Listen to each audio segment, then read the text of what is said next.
Okay, this song is called Hot Boy Summer. I hope you guys enjoy it. It's a song about being hot and a boy in summer. So I hope you enjoy it. It's been hot out lately, don't you think?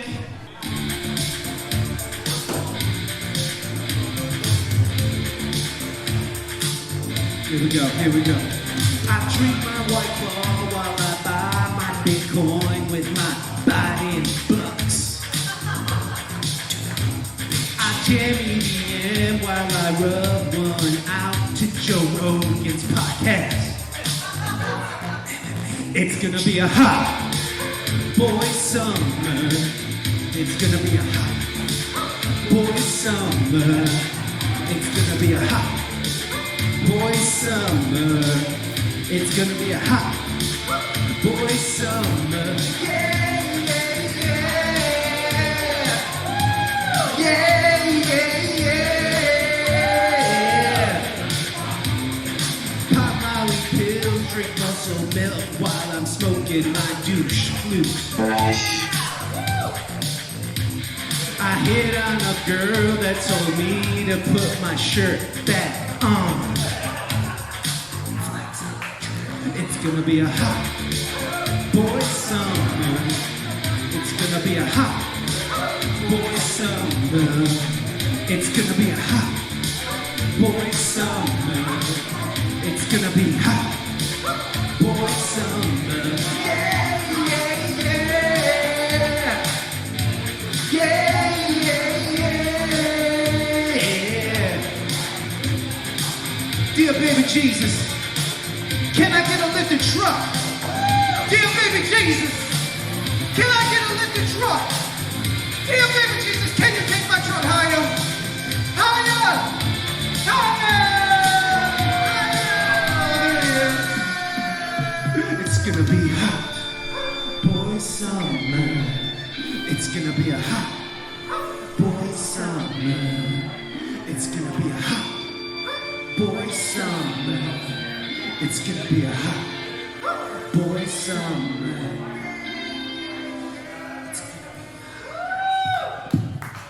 That's literally it. Thank you guys so much.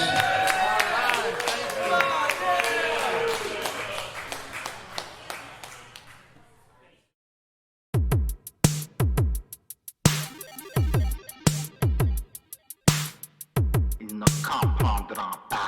Ils vont jamais dans la servitude, ceux avec la force du gagné. Je me souviens qu'il m'a laissé seul. Intellect pays, now a renegade.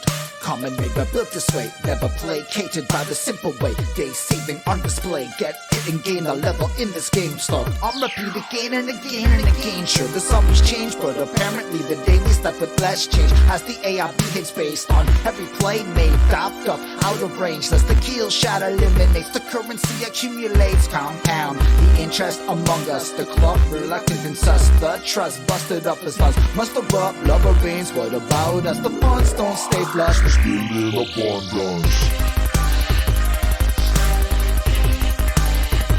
We're still in abundance. We're still in abundance. We're still in abundance.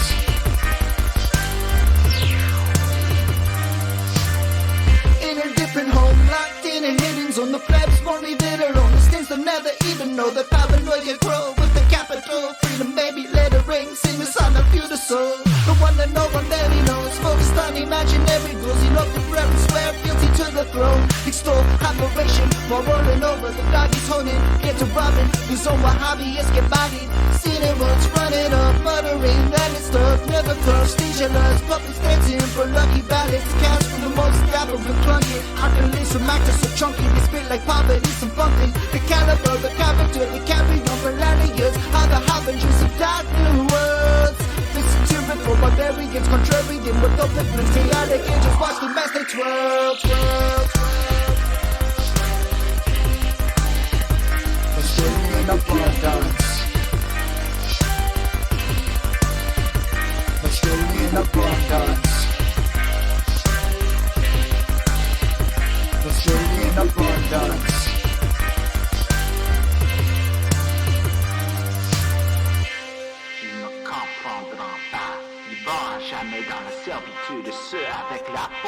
gagner. Je me souviens qu'il m'a laissé, laissé, laissé, laissé, laissé, laissé. Brought to you by Pfizer. Fuck you. Pay me. All right, this is a parody song. So I hope you guys enjoy it.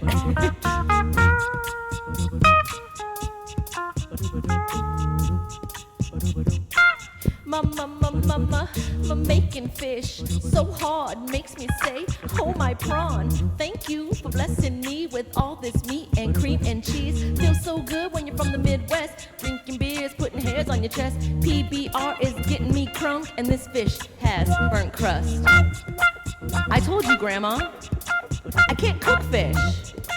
You know, hot dish living. I can't cook fish. The house is burning down. I don't even have any game. I can't cook fish. Does this song sound like Super Freak? Fresh grouper and cod. I gotta wonder how I made it this far. Walleye, yeah, that's cool, but a hot dish is where it's at, fool. At a potluck, whoa, hold on. Walking tacos and jello molds, frozen. Fish sticks, deep fried mozzarella marinara dip. Let them know that the perch is on ice and I eat grits, not fried rice. I'm not surrounded by mountains or oceans. I can't cook fish. You know, people are dying every day, but you know what's really sad? I can't cook fish. I can't cook fish. Give me a Walmart superstore, going to the stop and go cause I'm bored. Corn is king, salmon just don't have the same ring. Plate of chili mac, I say what I want cause I'm from the Midwest. Applewood, smoked ribs, freezer in the garage full of dibs. Hot dogs and sauerkraut, but if you give me trout, it's peace out. Look at my walleye, ma'am. I can't cook fish. You know, I'm just gonna go to Long John Silver's. I can't cook fish. I don't know, is it okay to just use canned tuna at the fish fry? I don't know, I can't cook fish. Oh, I can't cook fish. I can't cook fish. All I wanted to do was have everybody over during the season of Lent on a Friday, but I can't cook fish. Do you think if I served walking tacos with, like, I don't know, that it would work? I don't think it would work. What do you think, Mike? Yes. You think it would work? What do you guys think? At the fish fry, if I just serve walking tacos and jello molds? I can't cook fish. Don't ask me to come to the potluck. I can't cook fish. But I make a mean bratwurst, though, you know? I can't cook fish. All right. I can't cook fish.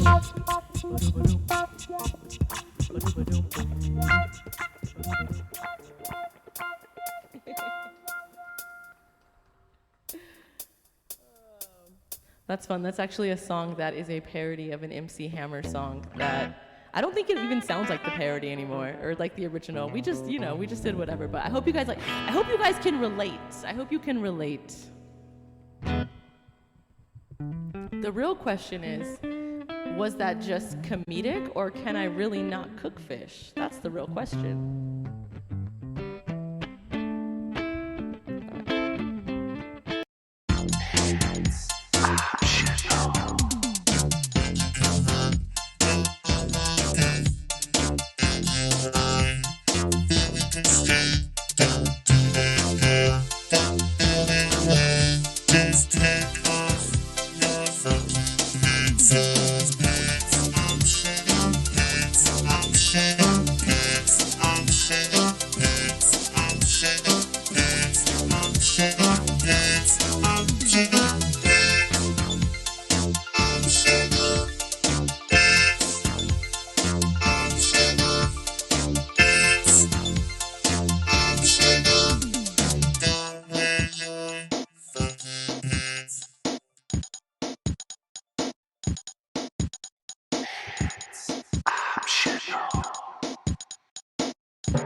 I drink my White Claw while I buy my Bitcoin with my biting bucks.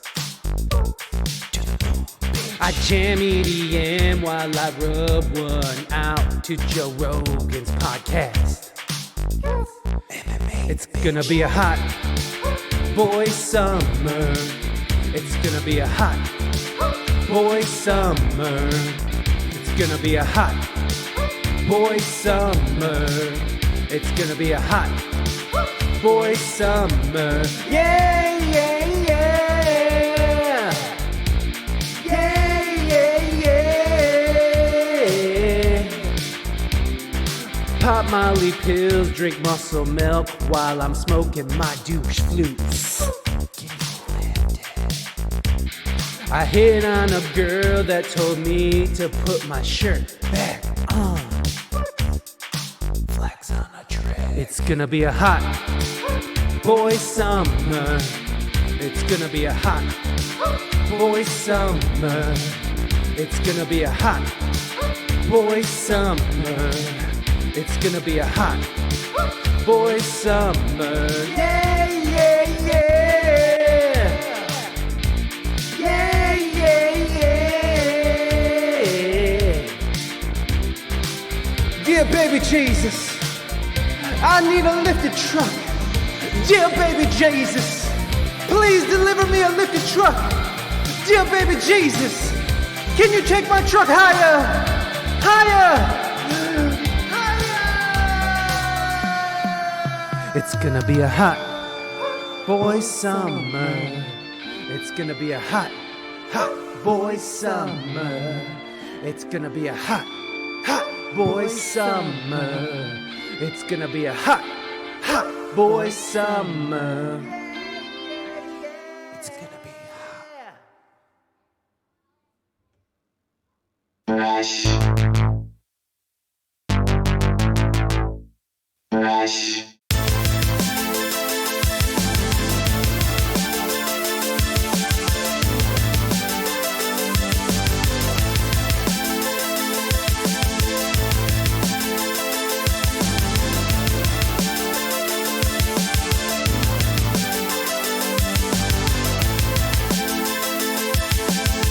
Welcome to We Speak English Good TV. I am your announcer, Optimus Prime. Now, put your hands together. Get ready to transform and roll out for your host, Mike E.V.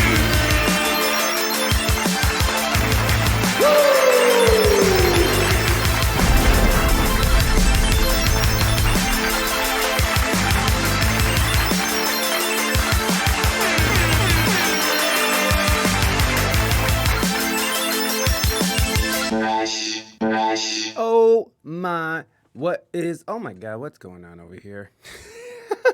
What the fuck? All right, hold on, guys. Let me figure this out. Ooh. All right, hold on.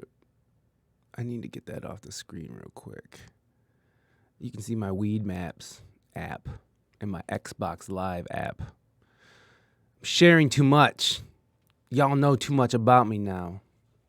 Now that you see that I have a Weed Maps and NDI capture and imaging edit, whatever that is, things for photography, and Roblox.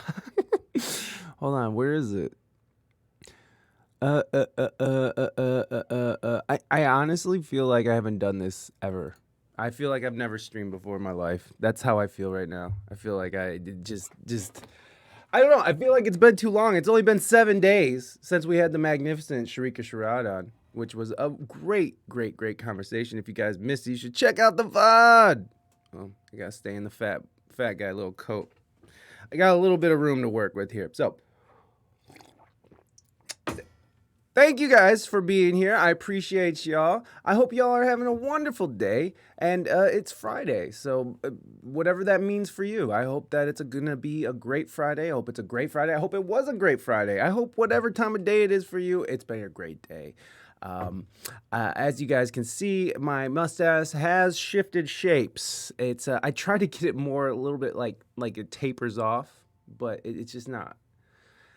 I was in a rush and I was just like, all right, come on, and I don't know. Maybe in the springtime, after March, maybe we'll get rid of the mustache. Let's do this. Yes, we will do this, Raina Mystique. Thank you, Raina, for being here. You like it. I know you do, baby girl. I know you like it, girl.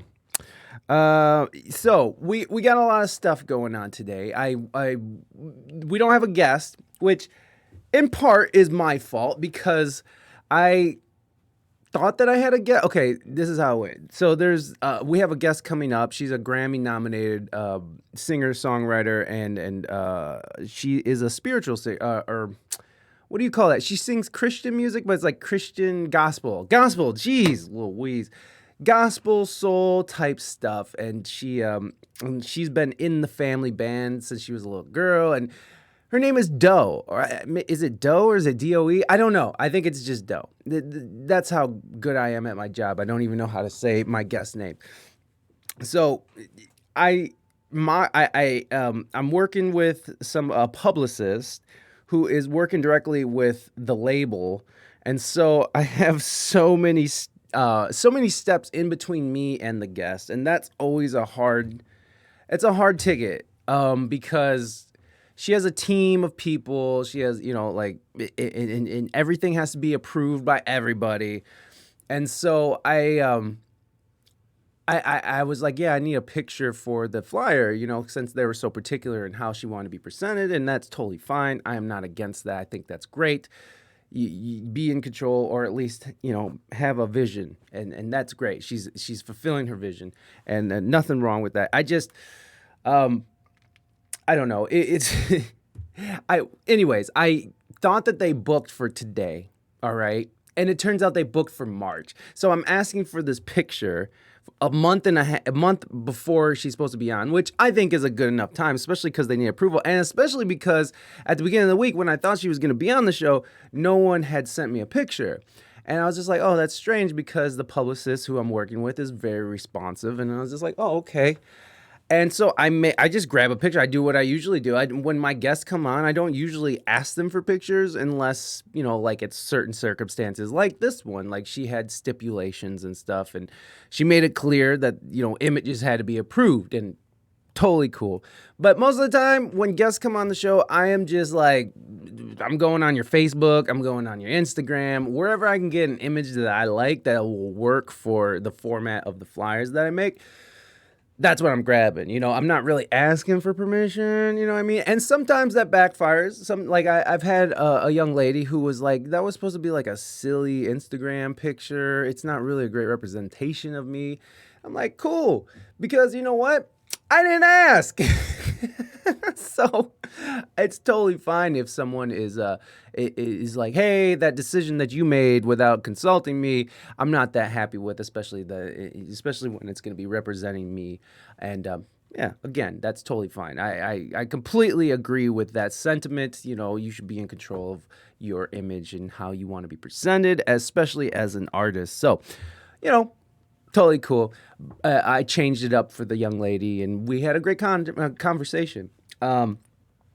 But like for Doe, I thought she was supposed to be on this week. So I sent her, I just grabbed a photo, and it happens to be her latest album, the cover of her latest album, which I think is a beautiful picture. Maybe I can pull it up. But anyway, it doesn't matter. So I have it for this Friday, and I remember looking in my calendar and like, hey, why isn't Doe on the calendar? I thought everything was ready to go. And I was just like, oh well, it must be a mistake. I looked at the calendar, I looked at February, I'm just like, oh, I guess it's a mistake. Doe's on Friday. So I sent all this information over to the publicist, and she's just like, I think I confused her because of the date. And I'm like, okay, here's the flyer for this Friday. I send all the normal stuff that I usually send to prep a guest coming on the show. And I was scrolling through my March calendar and noticed that it's March 25th that Doe is going to be on. And so I sent all this information and I was just like, I'll just get a photo wherever I can get a photo. And it was a month early. And I'm just like, oh my God, Mike, you asshole. So I have to rewrite the publicist and like, hey, sorry, I'm a dipshit. It was my bad. I didn't mean to send this over. It's like, Mike, you asshole. Thank you, Morby. I agree. I'm such a dick. How you doing, Morbs? Welcome, man. Thank you for being here. Good to see you. It's gonna be a chill day. We don't have a guest today because I just explained to you why. But also, because I wanted to stream sometime during the week because we missed Monday, and I wanted to stream during the week just randomly because I thought it would be nice to just pop on, and because it's just been so sporadic lately. So I just want to get on, but it's just been such a wild week with the move, with Raina's streaming. She has all this work to do. I'm working full time. It's been a wild week. Work is wild. Work is off the hook. So I didn't get a chance to just randomly stream. So I'm kind of glad that it's just going to be, me and you guys, and that's nice. It'll just be like a chill day. We'll go over some news. We'll chat it up. Maybe we'll hit up some TikTok. I don't know. We'll do stuff. We'll do it all. We'll do it all in the time allotted. And so, good on me for fucking all this scheduling up. So good job, Mike. Pat yourself on the back, guy. Good job. Exclamation point, Pat. No. I don't have any alerts. And here's what my alerts look like now. Brought to you by Pfizer. Oh. Fuck you. Pay me. It worked. Okay, never mind. I don't know what works anymore. This hub, I just told Raina, I'm just gonna buy a hub in my secret bank account. Which is not a secret bank account at all. It was an account that we started like a few years ago just for like savings and stuff. And it just so happened that I just took it over because I just started depositing money in it from like side gigs and stuff. And so like that just turned into we call it my secret bank account, even though Raina has full access to whatever. LMO, the streaming setup, just does whatever it wants. Yeah, it's technology. How do you control it? How do you tame the beast that is technology? How do you control this? Well, I guess good equipment helps, but but still, even if you have the best equipment, there's always something just changing on its own. It's just like it just decides. Like, I feel like there's just an increment of intelligence in there that's just like flip from a 1 to a 2. Fuck these guys. Or, from a 0 to a 1. Not 1 to a 2. I meant a 0 to a 1. Flip to a 0 to a 1. Fuck this guy. Not stretched out as much as exhausted. Yeah, exactly. And that's one interesting thing about all of this is that through this whole last week, because we had a wedding on last week that me and Raina sort of played and DJ'd and videographed and stuff. So it was a crazy weekend of overeating. It was a night. I overate like I haven't overate in a long time.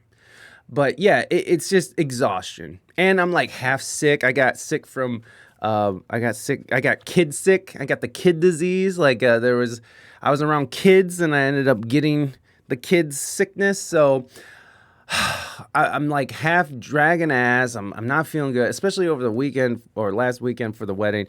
There was just I don't know if Raina talked about this on her stream, but we went to a restaurant named Salvatore's. I thought you were just guests that really sound like some restless wings. Thought you were just guests.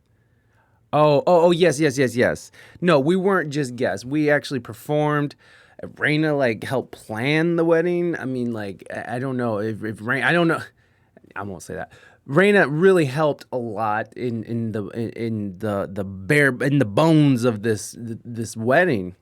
Big Papa, yo, what's up, baby? Good to see you, my friend. I hope you're well. Oh, I don't have alerts. I was gonna give you your casual cognition shout out, but I don't have alerts. Everything's going to hell right now. I'm getting what I deserve, I suppose. I've been neglecting my poor stream. It just sucks. Gotta restart my laptop.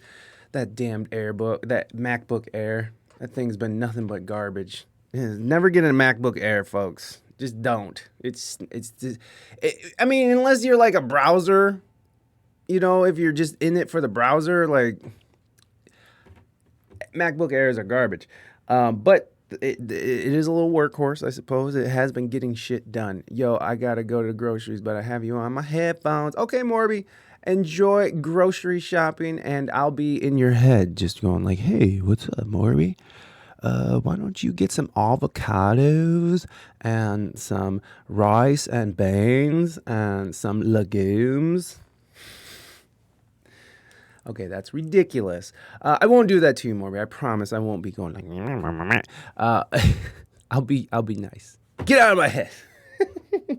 Fair enough. Yeah. So the wedding was great. We ordered. I mean, there was nothing really to eat around there. Like we had Wendy's. We went to a bakery that was just okay. They had like one item that was like delicious, but it was too sweet, and I'm not trying to shit on it because it was very nice. The people were very lovely in there. We were chatting it up, and it was just good old Midwest stranger chatting, like it don't matter who you are. I'm telling you all my private and intimate details of my life because we just met and we're in the Midwest, bitch. This is how we connect. So, walking tacos, anyone? Hot dish, anyone? Anyways, we ate at this restaurant called Salvatore's, and I don't mind shitting on Salvatore's. Tell us your secrets. That's weird. That made me feel weird doing it. So there you go. We went to Salvatore's, which is like I think they got like a. Hold on. Let me see this. Hold on.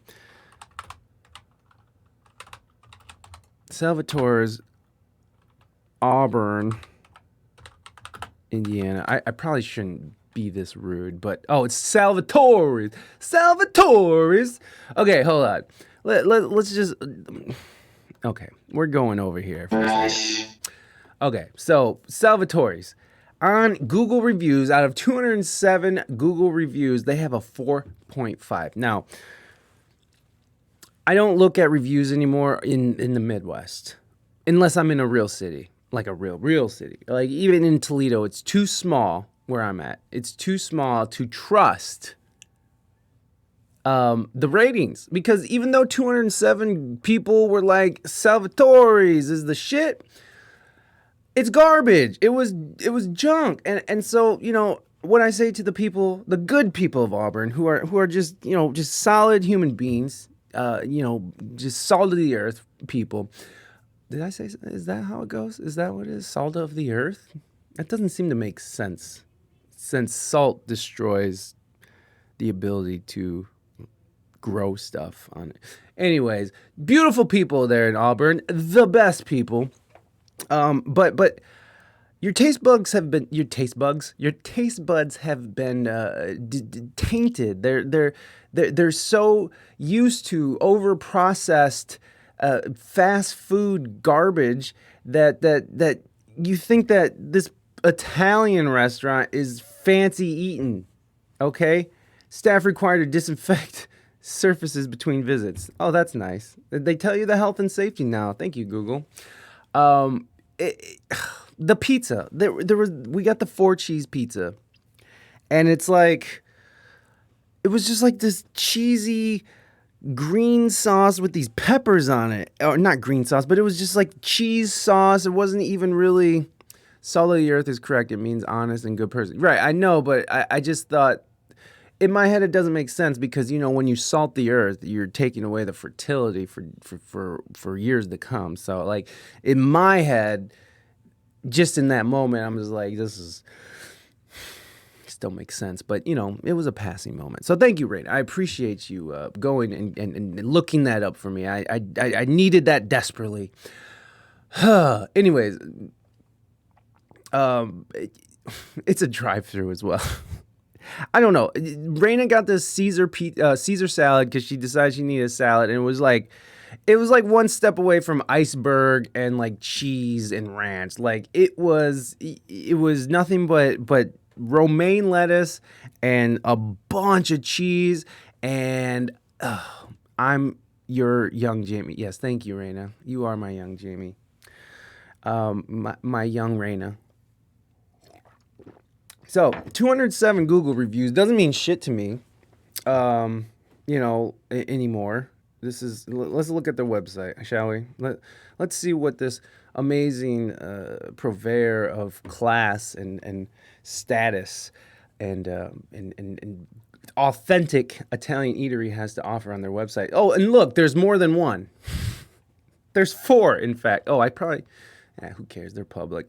Click and carry. All right. Let me see. Hold on. Let's see what these people have to say. My boyfriend and I go, the food is always delicious. The staff is beyond nice. Melissa was our waitress, and she did an amazing job. The spaghetti is supreme and was delicious. So, there's a possibility that I might have, I know. Ranch. You know what's funny too about ranch dressing? I can't eat it anymore. It tastes disgusting to me. I used to like it kind of, in my own American put ranch on everything kind of way. But what happened was I got COVID and now some things taste terrible to me. So, and ranch happens to be one of those things now. I can't eat ranch. Let's look at the menu, shall we? Main food, Illinois. Pizza not available in Illinois location. Whatever. Oh my God. Okay. So, it looks like a reasonable menu, right? And the prices aren't terrible. But it just didn't hit, It just didn't hit. Maybe if we would have tried something else. Maybe if we didn't eat the cheese pizza, excuse me, and got something a little bit more accommodating to our taste buds, maybe things would have been better. But I don't know. Who knows? Who knows for sure? Anyways, it was a great weekend, despite Salvatore's, and despite me eating myself into a food coma. And or Salvatore's, excuse me, Salvatore's. It was still a great weekend of playing music, hanging out with the fam. It was just nice because we worked. Like Sunday was the wedding, and we worked all day. It was all day thing, and the only thing we didn't do was tear down. So, and Raina even put that to stipulations. She's like, I'm down to do things. I'm just I'm not gonna clean, and which is fair, right? We ran a multimedia extravaganza for the wedding, and I think cleaning was not on the list. That's just not what we're doing there. So it was a great weekend, and we had a lot of time just to sit in the hotel. It was at this little town called Auburn, Indiana, and there's not much to do there. We did find one place that was authentic AF. It was a fish shack, a fish shack. It was seafood. And I swear to God, it was in the middle of nowhere. You had to go all these weird flooded roads to get to it, and gravel roads and shit. There was no. It was wild. It was wild just to get there, and then it was just this little shack. And you couldn't go in. It was outdoor, but it had it enclosed, so you weren't freezing your balls off, and or your nips. Excuse me, you weren't freezing your nips off, and Yeah, I mean it was fire. It was fire. I got the fish sandwich, and Raina and Saucy got the fish platter, and it was bomb.com. It was the best thing we ate besides the brunch. I really liked the brunch. And so what was cool is like we worked, on Friday and Saturday. We got in on Friday night. Saturday we had the rehearsal and we were able to chill for the rest of the day. And literally I just sat there and ate in the hotel and slept all day.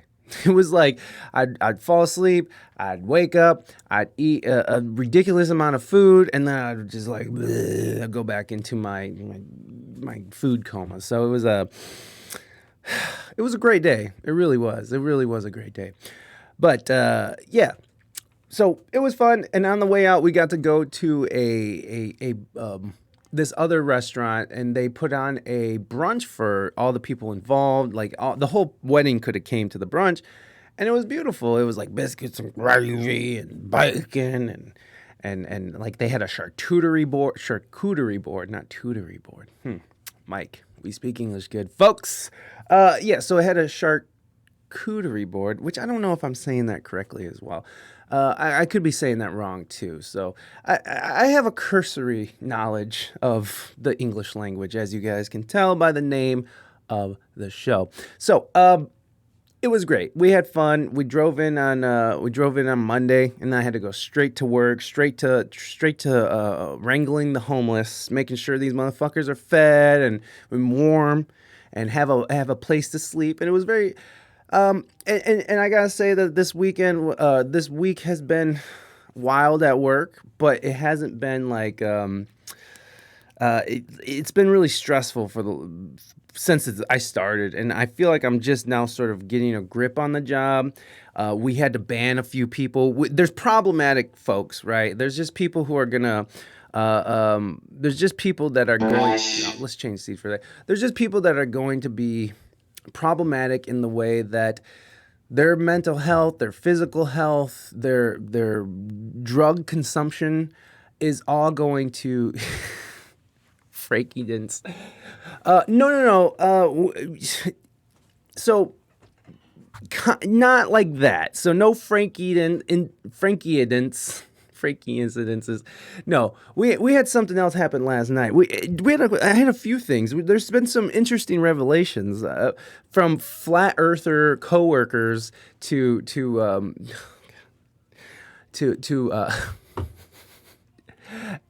okay.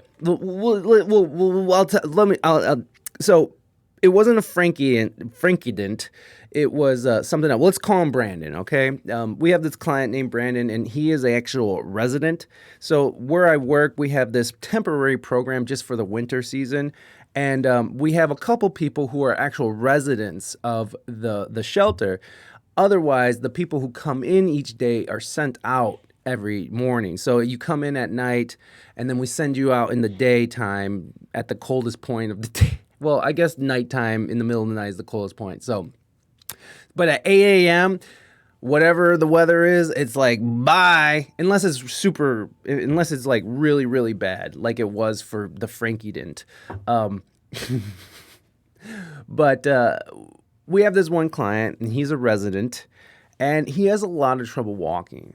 And he walks with a cane, and he'll just be walking, and he's got by like he's figured out how to fall. So he'll sort of like, it's not like a bleh, it's more like he'll gimping along, and he just sort of like rolls into a fall. And he's a small dude, so he's not like a bunch of meat and bones falling and breaking it. It's like he sort of rolls into it, right? He's sort of figured out how to fall without seriously injuring himself, because he's been like that since like 2008 or some shit.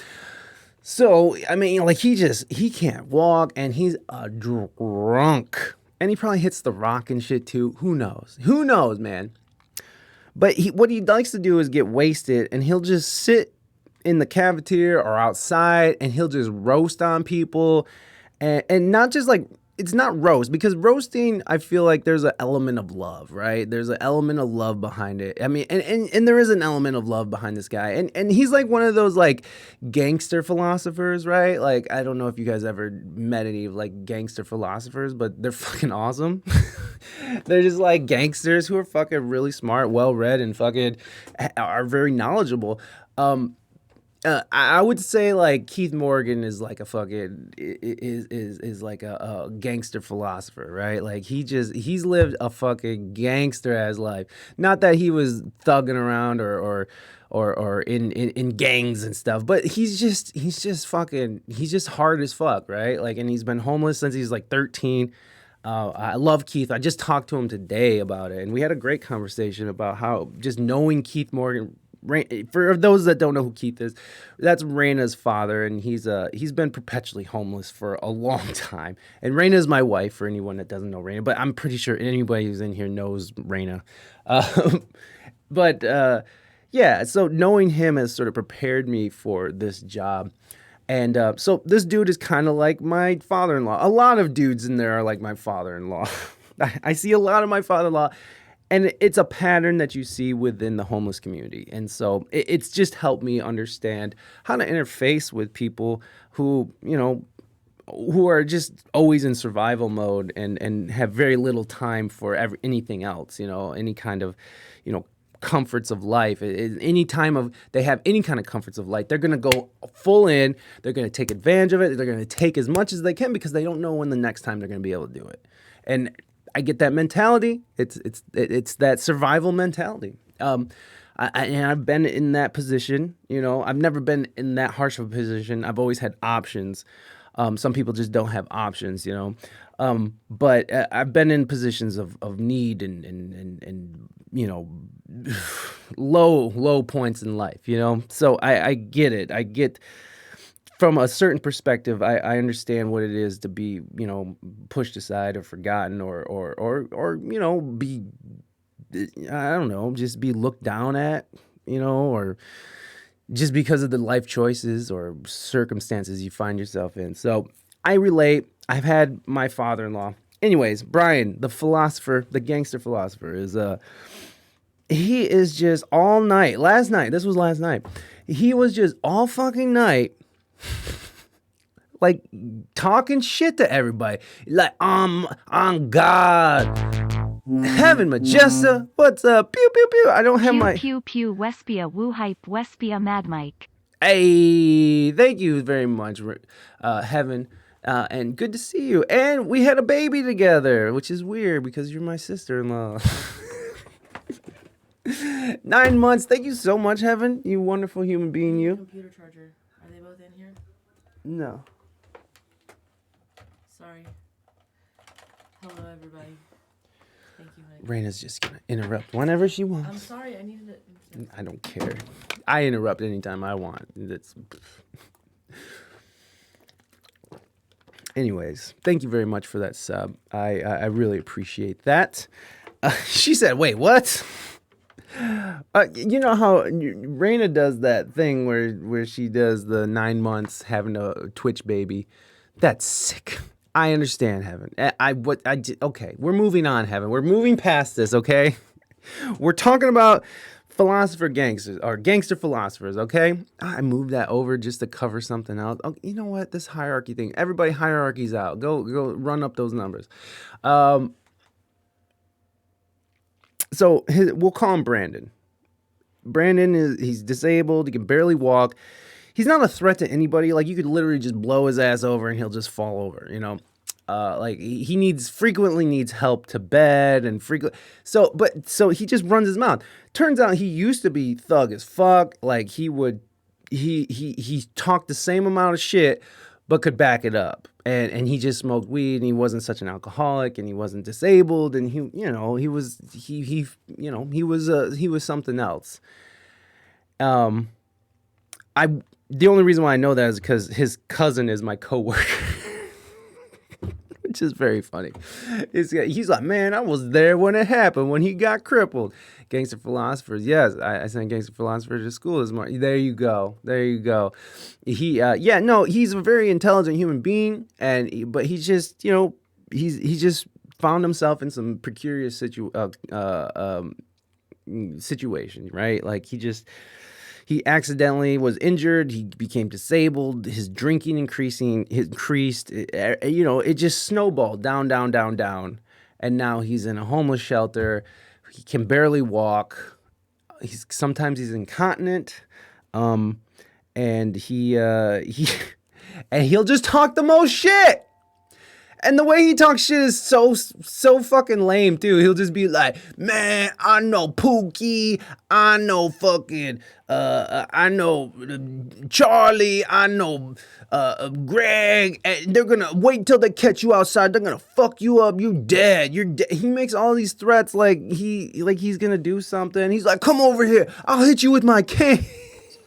The people have to come to him to get hit. And like last night, he just focused in on a couple people and a couple women. And he also gets real weird with the women, which I've had to talk to him about. I'm like, yo, man, these ladies are not feeling you, bro. Like, you're like, what's up, baby? What's up, girl? And if they ignore him, he'll just stand there and just be like, baby girl, baby girl, baby girl, baby girl. Which is funny, but it's not, because women are not there. It's not that, like, if you are a woman that responds to that, hey, fuck yeah. But these ladies are not responding to that at all. And he won't take a clue, or he's too drunk and he'll ignore the signs. So I've had to talk to him about it, and he's respectful enough to listen when he's not too wasted. He at least respects me in that sense, that he's never treated me like shit. He's never talked shit to me. He's always been respectful, but to everybody else, he is a shit talker. So he just zeroes in on these people yesterday, and he's just, oh God, this shit runs deep, man. Y'all are fucking done. And he's just yelling at these guys. And I'm like, Brandon, fucking shut up, dude. Shut up. No one cares. No one gives a shit about that. Like, no one's even listening to you. He's like, oh man, I'm sorry, big dog. You don't even understand. This shit runs deep. I'm like, dude, I don't even know what you're talking about. Just fucking stop yelling. Just stop yelling. Sometimes people need to yell, and sometimes we'll just let people yell. It just depends, though, because once one starts yelling, it agitates another person, and then another person starts going, and then it can snowball real easy. So you sort of have to know your limitations, know who you're dealing with. There's one lady who she'll just get mad and start yelling. And she'll be like, sure, right, okay, yeah, just do whatever you want, you fucking assholes, you motherfuckers. And she'll just go off. I'll be like, yo, Janice is just having a moment, and other people be like, oh God, what's happening? And it's just like, she's just having a moment, just let her do her thing. Or there's this one, like, dude who, like, does karate, and he's like, and he just talks to himself all the time. But he's real cool, and he asked me if the FBI called for him. He was like, I'm expecting a call from the FBI. And he's also Middle Eastern. Yeah. And he has the best name. I can't say his name, but he has the best name ever. I say it all the time to myself, and I chuckle. Because it's just the way it rolls off your tongue. I wish I could tell you, but I can't. So Brandon, his ass, is sitting there yelling. And he'll shut up for like 2 minutes if you tell him. But then like 2 minutes later, he's just right back at it, talking shit, getting other people riled up. Some people start interjecting in it. It's like, why are you talking shit to females? And so it gets people riled up. No one wants to hear a shit talker all night threatening people and all this stuff. So finally, I'm just like, Brandon, I don't know who Brian is. Brandon, fucking stop. Just stop. And he's like, man, I gotta pee anyway. So his ass scoots his chair to the bathroom, and he goes into the bathroom, and I'm just like, okay, maybe he'll just go to the bathroom and go to bed. And it was getting late, so I was just like, we kept telling him, like his cousin had to come in, my coworker had to come in and be like, dude, shut up, no one cares, like saying the same shit, but again, 5 minutes later, he's right back at it. This shit runs deep, man. You don't get it. This shit runs deep. Y'all fucking are fucked. You don't even know. This shit runs deep. So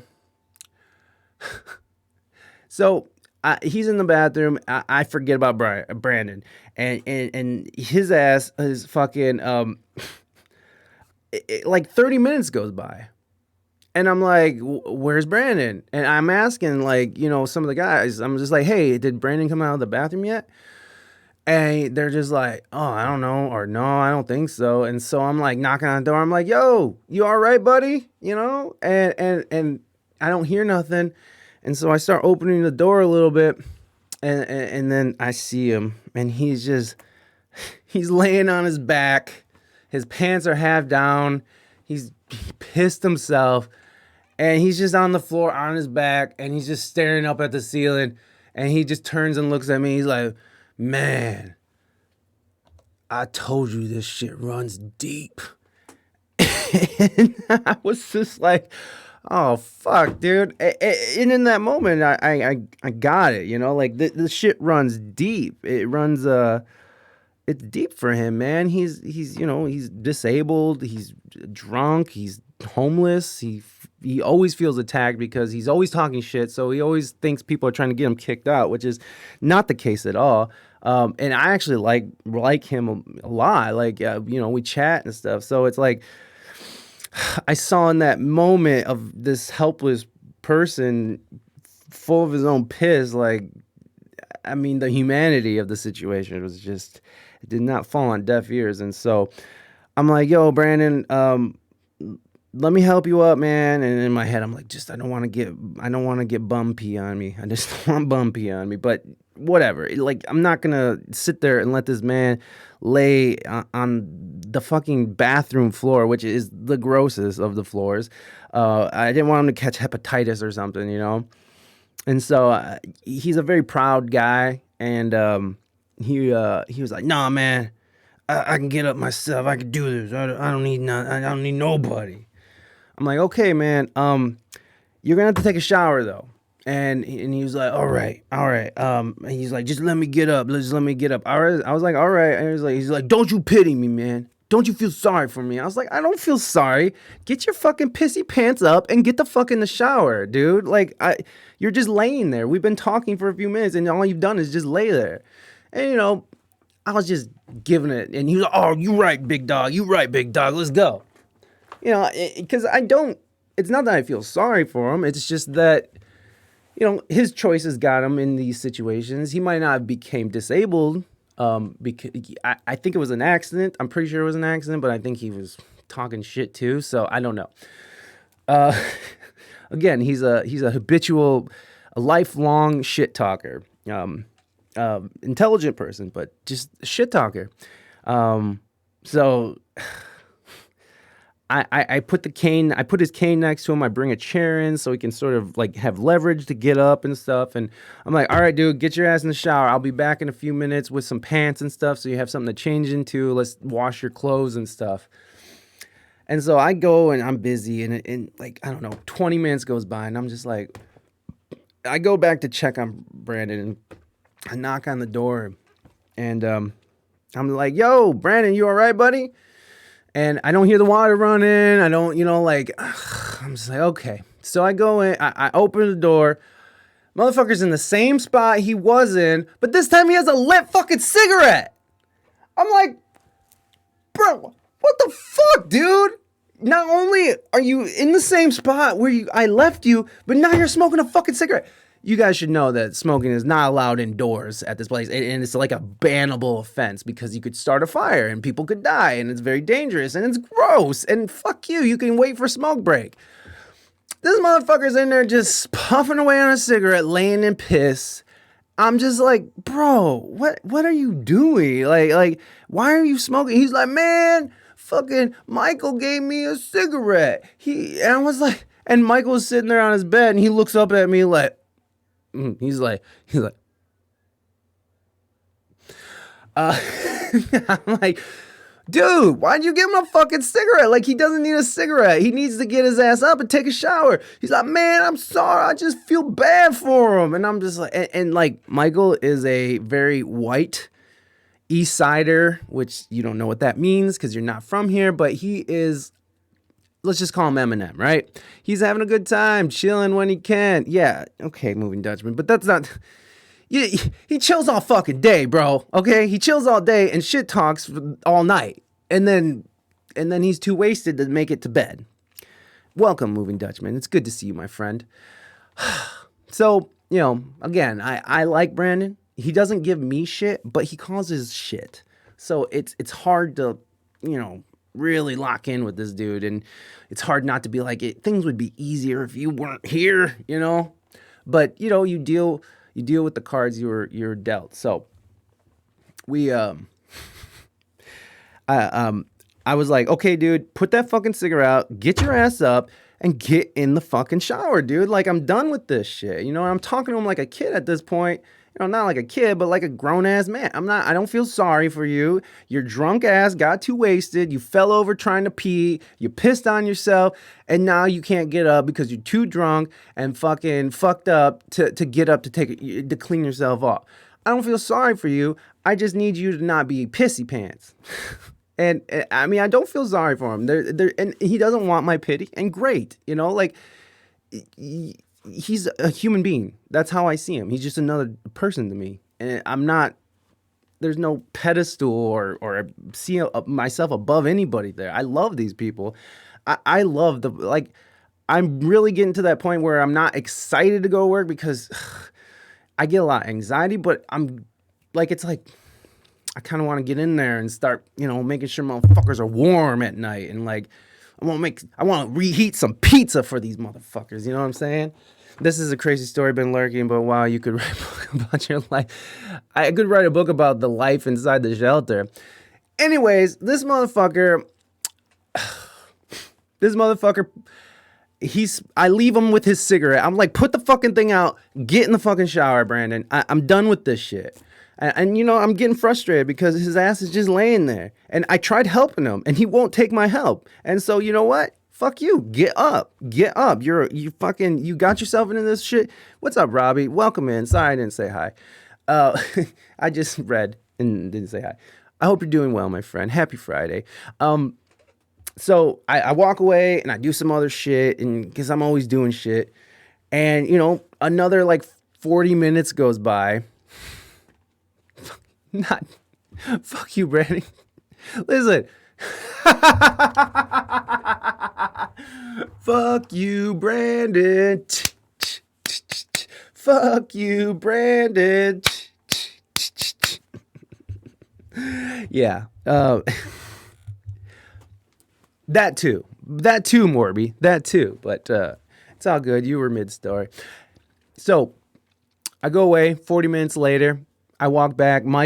He's on a cot near the bathroom. So, like, he's been just sitting there, and all he does is listen to rap music and, like, dance around. And, again, Michael's Eminem. So, white boy, speaks black as fuck. Cool as fuck. Very considerate. And he's always looking out for the older folks. He's always looking out for... He's like, oh, my homie needs a blanket, dude. Get my... Bon! Oh, my God. It's so good to see you. I thought you'd be working right now. I wasn't expecting you, so it's wonderful to see you. I'm glad that you're here.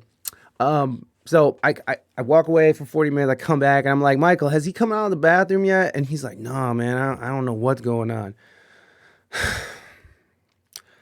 So I go back, I don't even knock this time. I don't even care if this motherfucker's dick's out. I'm done with him. I open the door.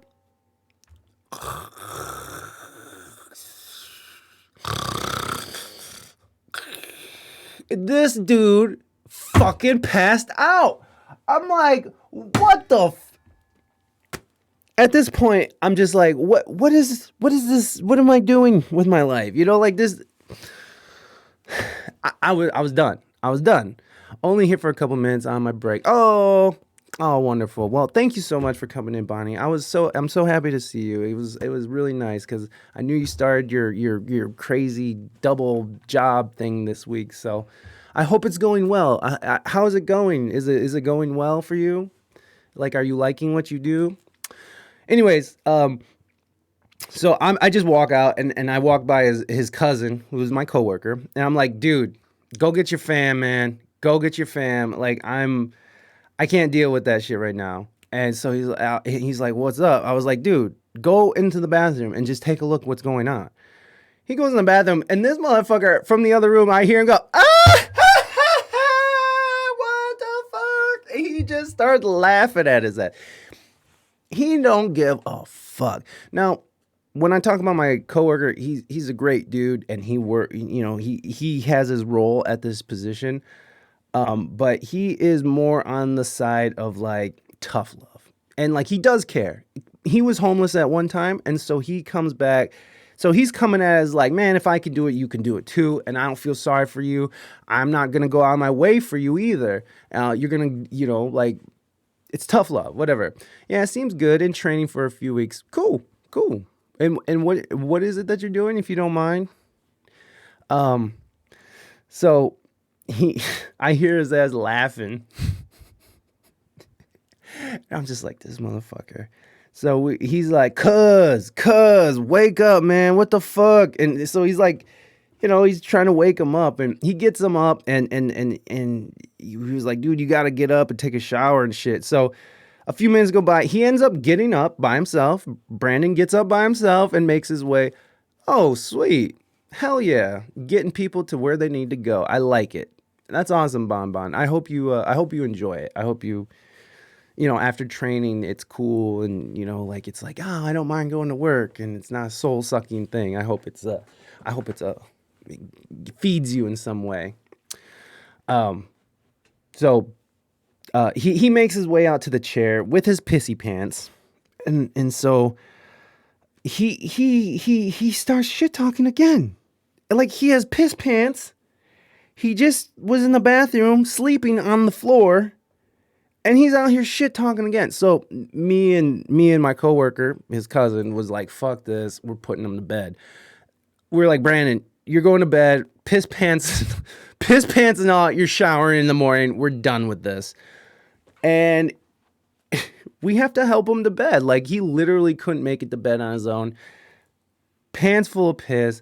I know that sounds fucked up, but like, we're not allowed to touch his pants. We're not a medical facility, you know what I mean? We're like, it's very difficult because there are some people who can't walk that'll come there, and we can't help them. We can't help them, that is not what we do. We're not a medical facility. We're not nurses. We don't know what's going on, with their medical backgrounds and shit. So it's like, if you're incontinent, if you can't walk, then, there's a possibility that you're not going to be able to stay with us.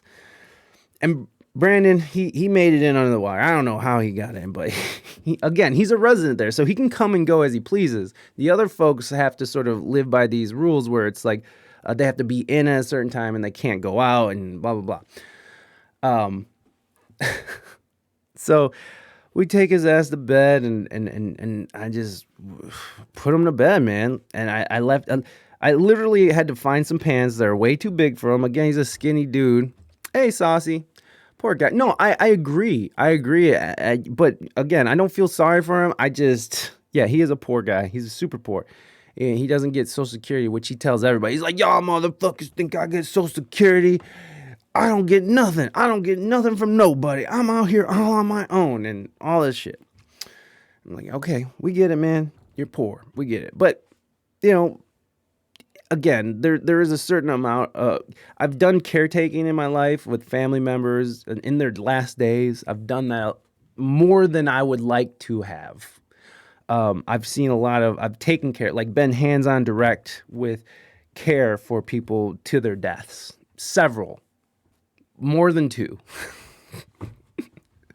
So, I have it in me. And I do want to help them. but they're not family, and I don't want bum pee on me. And I'm sorry, I know bum might be a derogatory term, but I love these motherfuckers. Okay. Oh, how much? Oh, you're feeling 222%. Oh, okay, I get you, Sazi. I'll get you. So that's Brandon. I got these pants for him, and we don't have belts because all the dudes' clothes are gone. And so we had this old lamp that someone donated. I cut the cord off of it, and I just was like, "This is what you're using for a belt, bro." And so we just put the stuff up on his little shelf and sleep. Bum pee is unacceptable pee. Yeah. It certainly is, especially to get like on you. And like the thing is, and we have gloves, but in the moment I didn't really have a glove to just at hand, let's grab a glove real quick.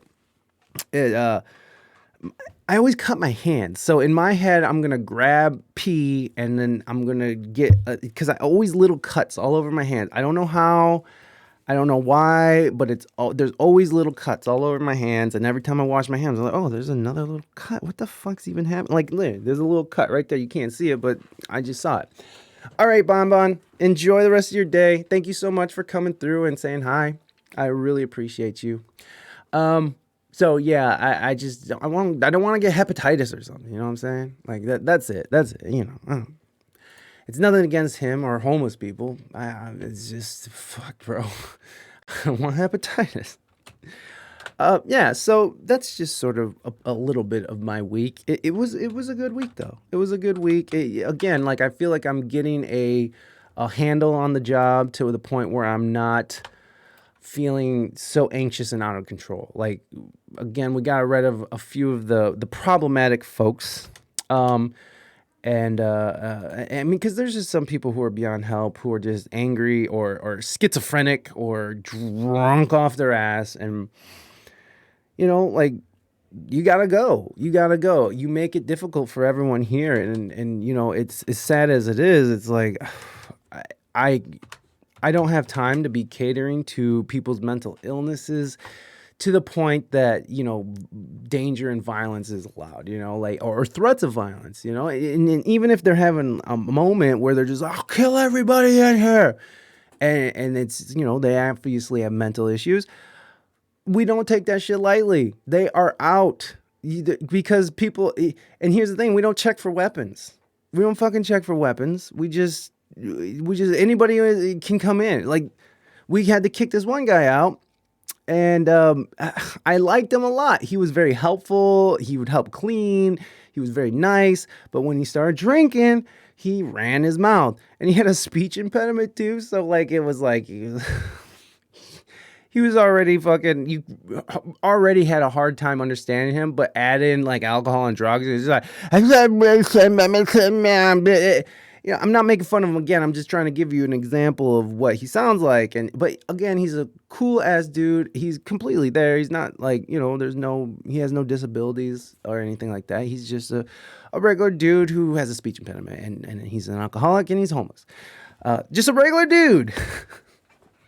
That's how I see him anyways. I like him. I mean, like, we're joking. I mean, I can joke with them, especially when they're making fucked up jokes about drugs and shit, like, just because it's funny. And, like, we can, like, it's weird bonding thing, but, them knowing that I have a past helps them. And, it really does create more of a closer relationship. And, like, they're just, it puts you in a little bit more trust with them because they understand that you know what they're talking about. Now, with like my coworker who's been homeless, he's ice cold to these motherfuckers. He has a different outlook, but for me, I don't care. Like, I've heard from several people that they take advantage of my coolness and like that I'll get stuff and I'm very active and I'm very like, oh, if you need that, I'm gonna go get it. Oh, you need another blanket? Let me go get that for you. It's like, oh, you're hungry, dude? Did you eat tonight? Did you eat? You didn't eat? Let me go get you some food. I'm that guy. I'm like, I'm making sure that these motherfuckers are not going to be cold and they're not going to be hungry under my watch. Dex, what's up, baby? Good to see you. I'm just not having it. Thank you so much, my friend. I would give you, I don't know where my iPad is. my iPad's missing, so I don't have my sampler pad. I'm just moving and all this stuff. Things are in disarray. I'm just, I'm everywhere today, guys. I'm everywhere today. But it's good to see you, my friend, and thank you so much. Yeah, Robbie, do your thing, baby. It's good. Thank you for being here, man. Dex, thank you so much for that sub, my friend, and I'm very happy to see you. I'm glad you made it out today. Yeah. So I'm that guy, and they've told me, other clients have told me that that I get taken advantage of, and you know how I respond is like this. It's like I don't care. They spend all day cold, hungry, wandering the streets, sore, going untreated, going ignored. People don't make eye contact with them. They don't talk to them. Jesus Christ, for 11 months. Oh my God. Tags. Oh man. Oh, you're such a sweetie. Love you, Dex. Love you, Dexy. Yeah. So it's like, these folks are, they do their suffering during the day, and then at night, if they get a win, if they get over on me, who cares? Let them have a win. Let them have a fucking win. Who gives a shit? The fact is, I'm gonna go home and sleep in my nice warm bed with my beautiful family under a roof that I'm fortunate enough to live under. Why would I care if they get one over on me? Oh man, they got an extra donut. Oh man, they got a free soda. Oh my God. Oh man, they got an extra smoke break that we didn't notice. Like, oh my God. I don't care. Like, I do care on certain things though, like leaving the premises or going outside is a big thing. You can't leave unless you're allowed to leave. And so I will get on them for that. But like minor things, I am not fucking, I don't care. I don't care if they take advantage because it's okay. Like because for the rest of the next day, the way they're going to feel and the way that they're going to have to live is that's not how I live. And again, I am fortunate enough to have options. So if helping those people makes you happy, go for it. If those actions of helping people. Yeah, I absolutely agree, Dex. It does make me happy, which is very surprising. I didn't realize that about myself. I didn't realize that fucking I would go in there with this. I've been working with this shelter for like 3 or 4 years now. And even longer than that, just because of just my interactions with them and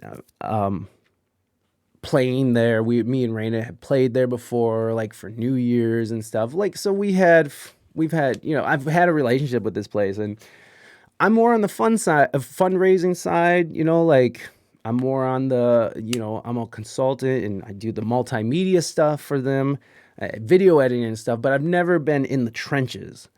And I've always found that work fulfilling and raising money for homeless people and like us hitting those goals. I mean, that's always been so fucking awesome. It's like we raised over $40,000 for these folks. Well, in part, it wasn't just us. We had a whole team. But me and Raina were, I'd like to say that me and Raina are at the core of the team. So,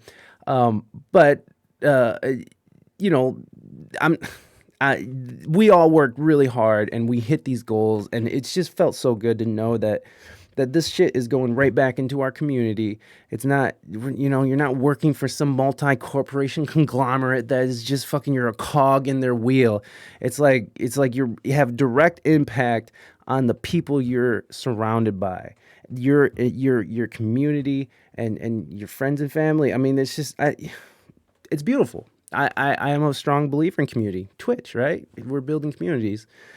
And so being in the trenches has been a very eye-opening thing. It's been stressful, but it's been eye-opening, and it's just been a blessing.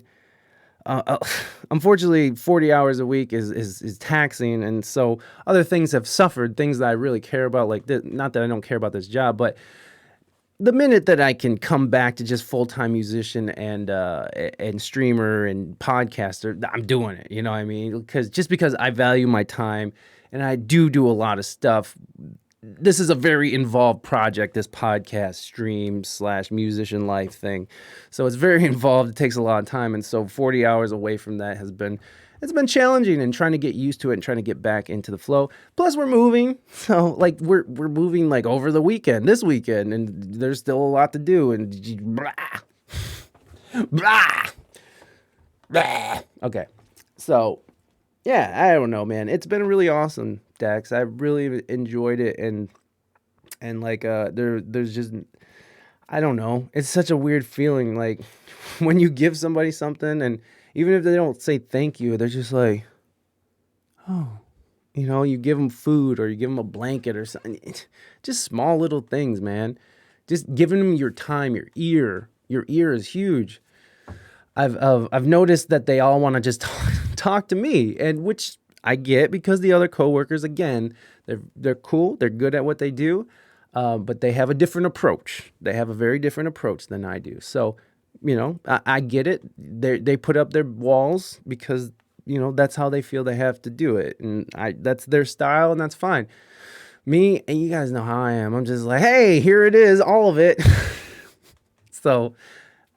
It's very nice in that aspect to connect with my community like this, and you know, there's so many intelligent and talented people that are just getting brushed aside, and you know, we started doing, and this isn't me being like, look at me guys, I fucking do this. It's just, this is a surprise to me, and I do this 40 hours out of a week. So yes, exactly, Robbie. I'll just be like, here it is. Now I'm crying.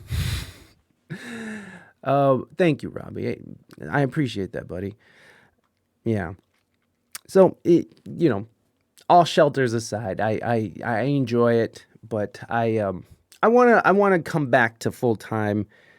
This is my job. This is how I see it. I'm an entertainer. I'm a podcaster. You know, like this is what I do.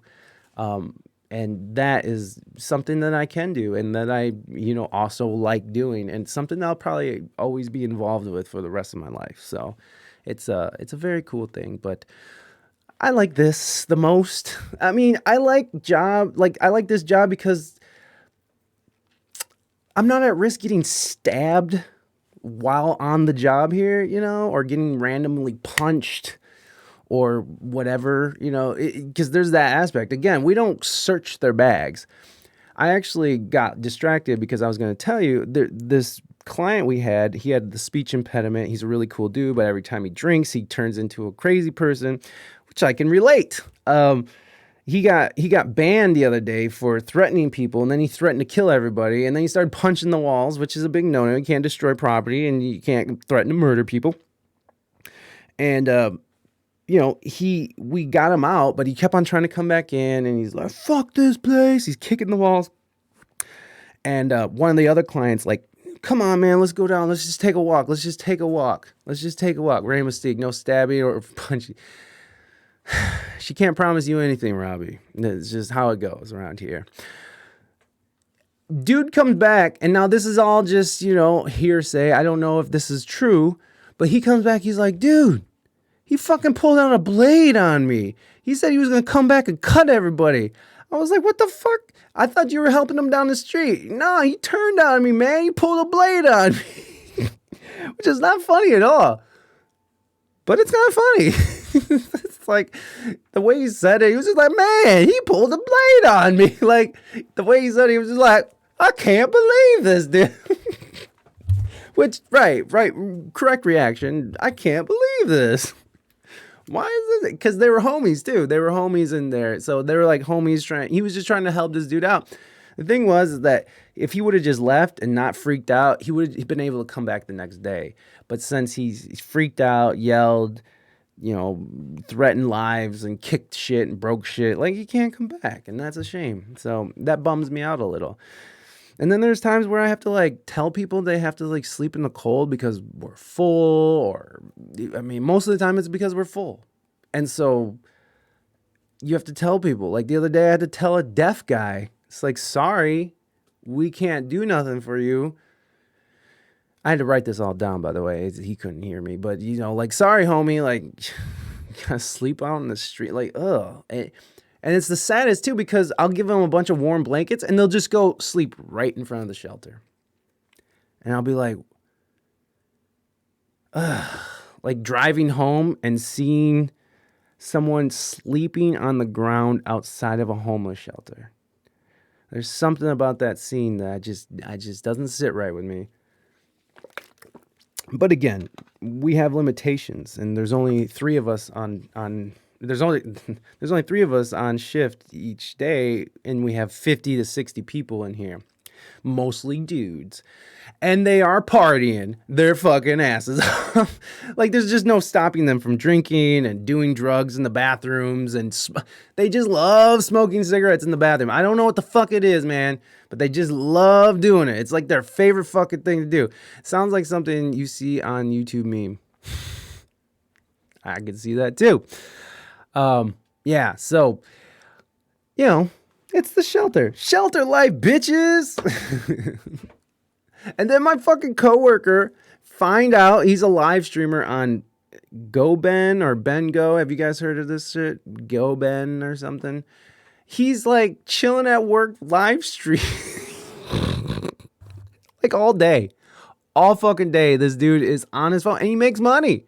He's sitting there like, yeah, I don't know. I've never heard of it either. And, you know, it's like Twitch, you know, it's like a just chatting Twitch where you can just set up your phone and you just chat with people. And I hear him talking to people all the time. And at first I thought he was talking to his girlfriend all day.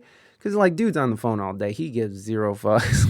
In front of the boss, like, it don't matter. In front of the CEO, he is on his phone, chatting with people, doing things, but he's not disrespectful. He doesn't like film anything inside the place, and like he's very protective of the people, and like, and again, he can be cold, but he is very caring, and he does step up when it's time to step up, when it's time to care, and when it's time to like show compassion, he does. And so I'm not trying to talk ill of my coworkers at all, because they're fine at their jobs. They just have a different style than me. So he is just focused on himself in the live stream. Yes, and pretty much he just chills. And like if he hears someone yelling or something, or if I'm like, yo, I need your help over here, he comes. You know, it's not like but you hear he was like, no, not at all. He's very respectful. He never would do that. He's not out there like, look at this fucking dude full of pee. You know, like, no, it's not like that. It's a very private thing. I've seen the screen before.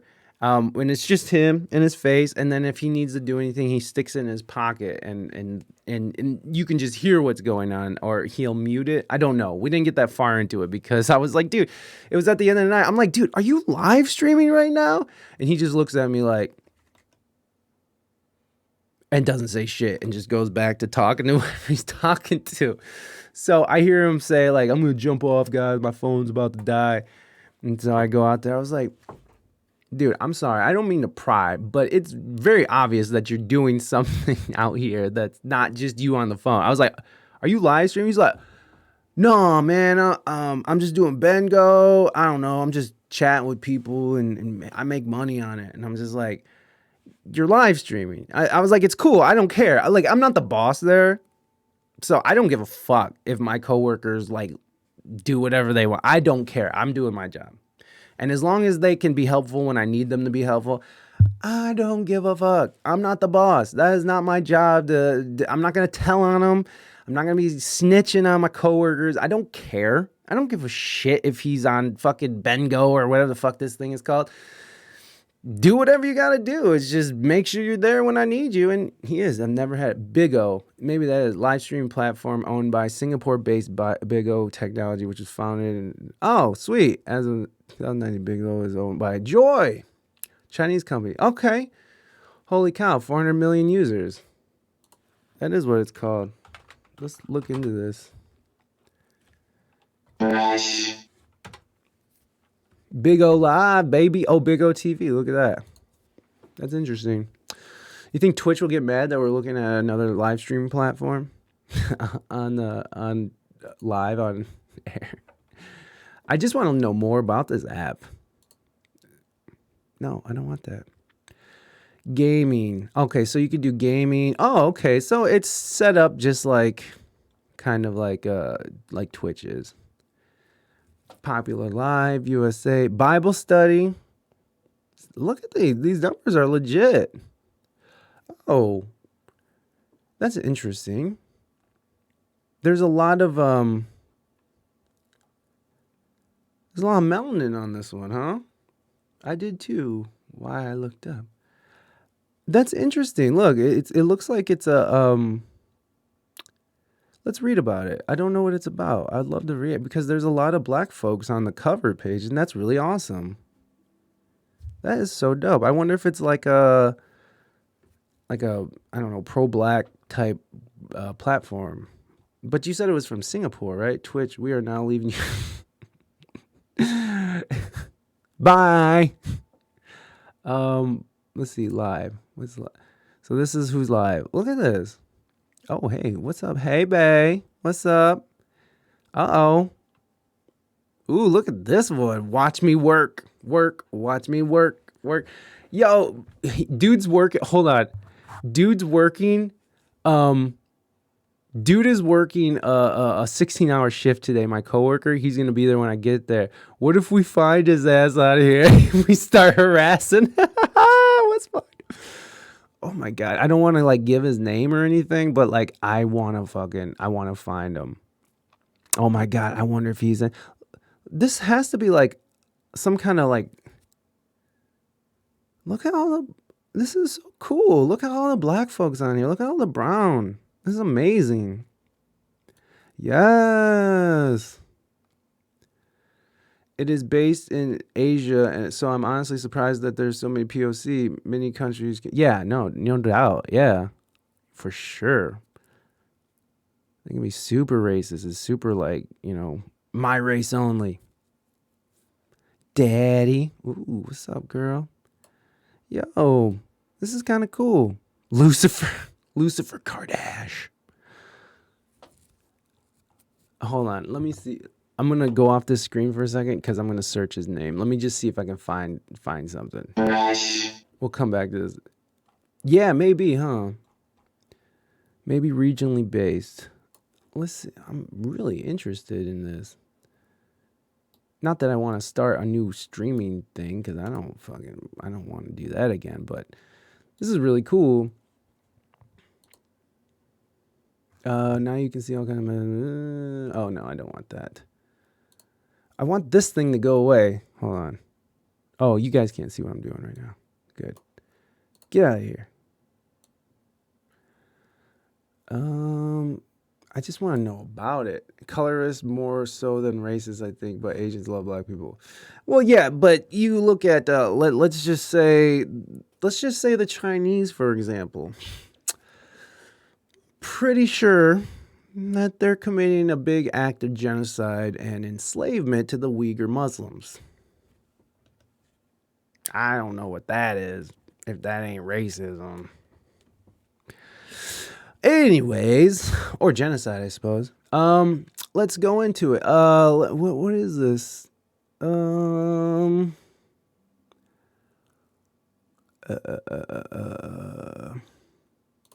I just want to know more about the platform, please. About us. Sweet. More knowledge is always good. I'm super into knowing more about tech. Yeah, I mean, me too. I saw that Stream Deck was trending today because now Stream Deck can do something cool with games or something. I didn't understand it because, well, I'm not most tech savvy kind of guy, but hey. Okay, so there's different divisions in the Americas. Oh, and here's okay. I see. I'm just interested. I mean, like, I don't know. It was really cool to see so many POCs on here. So I'm just wondering, I'm just trying to find out more about it. Maybe it's like they focus on that big O'er, or maybe black and brown folks just made their way to this app just naturally. I don't know. That's really interesting. Press. Let's see what the people have to say. Big O, bridging virtual physical. From what I'm reading, having that seems true in the USA, but in other countries around the world, not as much. Well, I mean, I don't know. Local streamer finds true love on Big O. Sweet. True Malaysian daughters, Indonesian. Interesting. I don't know. That's really, really cool. I mean, like, I don't. It doesn't seem like they. Oh wait, maybe it's because it's Black History Month. Here we go. Big O Live celebrates Black History Month let me just. Oh, you guys can't see me. My bad. Big O Live celebrates Black History Month. A look at the Black-owned businesses. Let me see. I can stretch this out a bit. Here we go.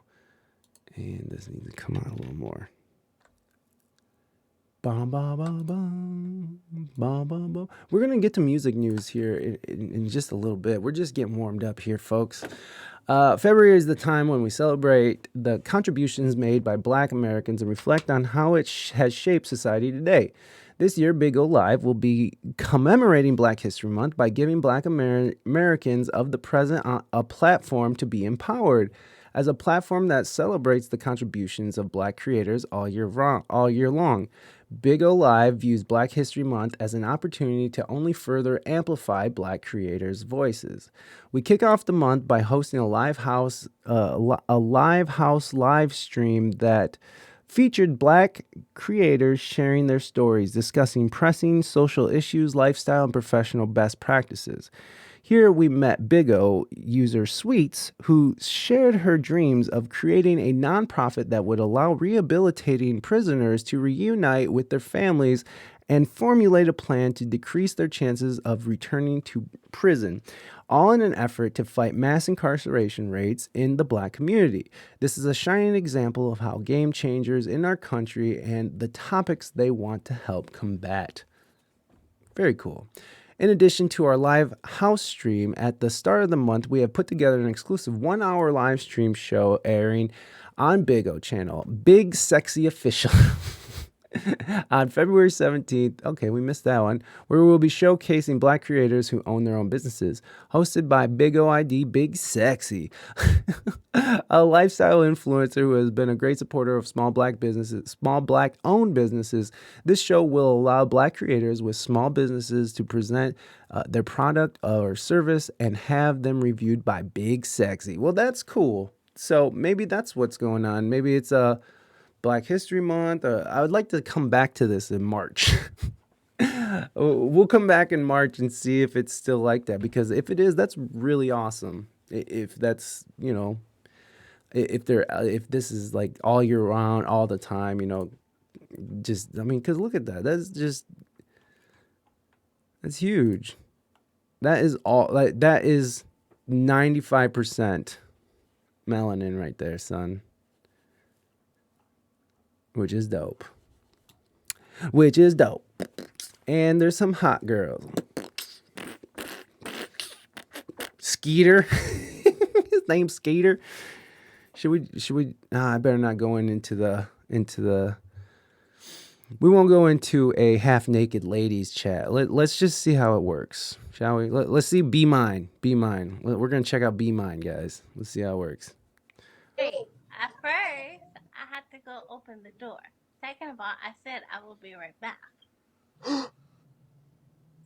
Dolphin, I know my dolphin ain't get. Y'all see my dolphin getting smart with me?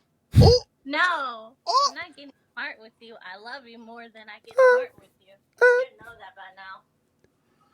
okay, I hear you. Piers, she let you know I what hear it you. was. She let you know. There you go. So this is how it's set up. So like on this screen, like I've seen him working it. I'm just like, that looks weird. Also, it's February, so I wonder if they're promoting people of color with Black History Month. Yeah, that's what I was saying. Yeah, except how does Twitch's Black History Month? Let's look at the homepage of Twitch and see how that computes. And, mute. So let's see how far down we have to go. Oh, here you go. Not too far. Celebrating Black Brilliance. So there you go. There you go, guys. Not too far down, but it's pretty far down. It's far enough down, I suppose. Oh, Sabi's on. So yeah, anyways. Get out of here. Get out of here, Mike. In the corner. There it is. All right. So, in June 2020, the government of India banned Bigo along with 58 other apps of Chinese origin, citing data and privacy issues, and added that it was a threat to the sovereignty of national security of the country. The border tensions in 2020 between India and China might have also played a role in the ban. Wow. Yeah, I can't argue. It's the culture they love and appropriate. But copying something is ultimately flattery in my mind because Asians in America are racist too. Yeah, totally. I'm Mexicans in America. Black people in America can be racist. I mean, I guess it depends on how you define the word racism. But I mean, in my head, if you're talking shit, you're talking shit. So, I've told you guys this a lot, but I have uncles who blame it all on the Jews. So, okay, the Mexican uncles were like, the Jews. And I was like, the Jews, come on. Yeah, the Jews. All right. So, I mean, interestingly enough, when there was a rise in Asian violence, it left the headlines very quickly once it started coming out that it was POCs attacking Asians, and it left headline news real quick when it didn't fit that narrative that only white people are the devil. So, not that POC. Here's the thing: we all can be the devil. All of us, we can all embody that, and that's just how it is, man. That's just how it is. We all have the light and we all have the dark, right? Dolphin. Yeah. That's a baby? Oh shit, it just started playing That's again. my daughter. Dolphin. Yeah, I have a daughter.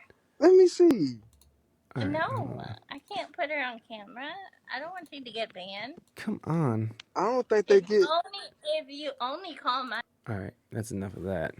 Anyways, Salvatore's is back up. Okay, so how about this? Let's jump into the. By Pfizer. Fuck you. Pay me. Thank you, Pfizer. It's all discrimination. The word racism just irks my nerves. Okay, fair enough. Discriminate. They discriminate. We all can be discriminatory. What does that mean?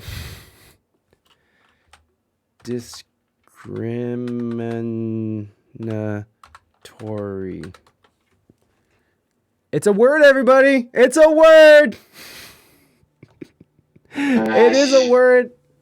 It's right there, making or showing an unfair presidential distinction between different categories of people or things, especially on the grounds of race, age, and sex. So there it is. There it is, folks. I didn't make a word up.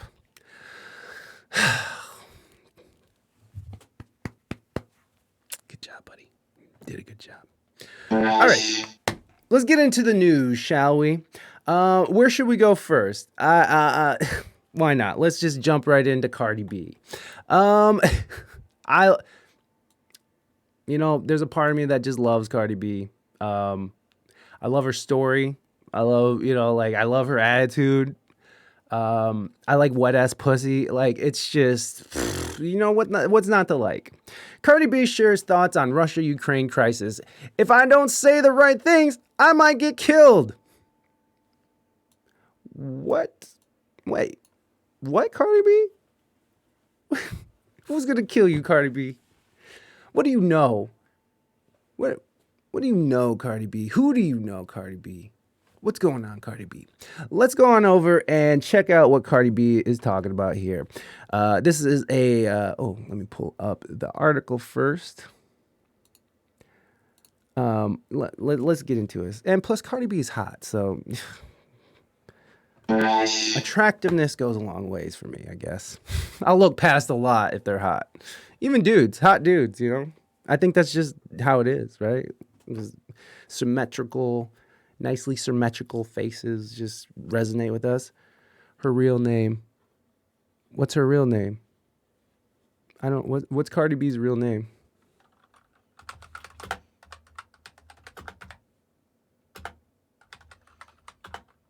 Real number. I don't want to call Cardi B. Oh shit. Belcalis Marlenis Alamanzar. I'm the worst Mexican. But although we are 222% Mexican today, so I don't know. Her real name is oh, that is a beautiful name. I wish I could say it correctly. Let me see. There you go. Everybody enjoy Cardi B's real name. Belcalis. Belcalis. Belcalis. Is that how you say it? Belcalis. Marlenis Almanzar. I am legit scared of Alex Ovechkin. They're asking him about Russia, and his whole family lives back there. I get why he always wants to know how stars feel about something, but I hope it doesn't get his family into trouble. I don't know who I don't know who that is, Robbie. I'm going to look up who that is because I want to know who that is. Is that like a streamer here? I hope I'm not being ignorant. Again, I have a cursory knowledge of geopolitics and politics in general. So, oh, he's a hockey player. Oh, I see, because this is your area, Robbie. Robbie's like, yes, stars speaking out. NHL star Alex kept from media following Russia's invasion in Ukraine. So is he an American over there? Oh, he is the most famous and athlete in DC. Okay.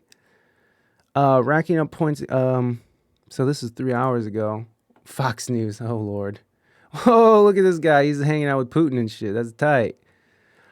He's known as a public supporter of Russian President Vladimir Putin. Was requested by the media Thursday morning, but was not available as the team wanted to keep focus on the game against Rangers, according to the Washington Post beat reporters. I don't know who any of these people are.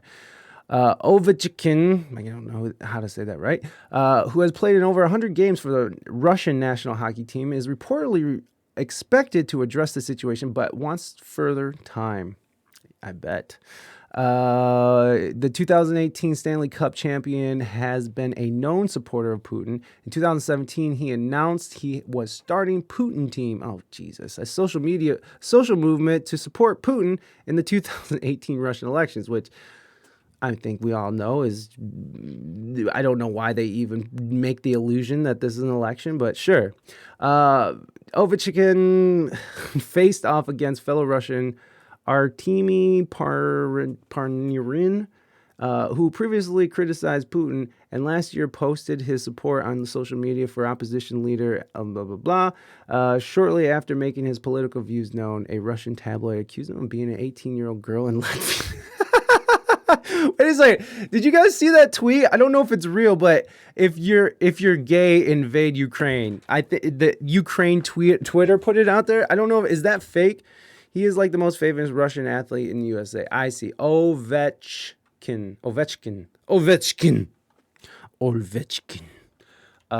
Artemy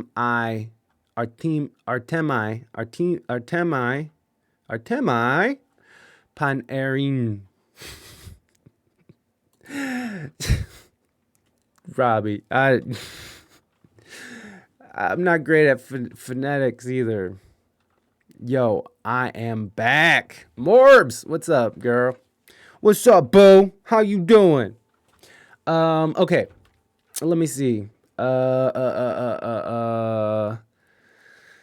Did you what groceries did you get? Did you get the avocados that I asked for?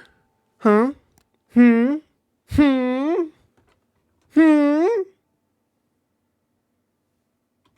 Okay. Never mind. I hope you didn't get me avocados. They'll go bad. I don't trust German avocados anyways. I had reception all the time while doing the groceries. When I went to my kitchen, it stopped. Aw. That's okay. I'll ask again. Did you get me avocados like I asked? Oops. Okay. Quickly review. Okay, so I see. So he's a fan of Putin. That's interesting. Well, I mean, and he's Russian, right? What does that mean? You don't trust German avocado? I don't trust no avocados for WSA.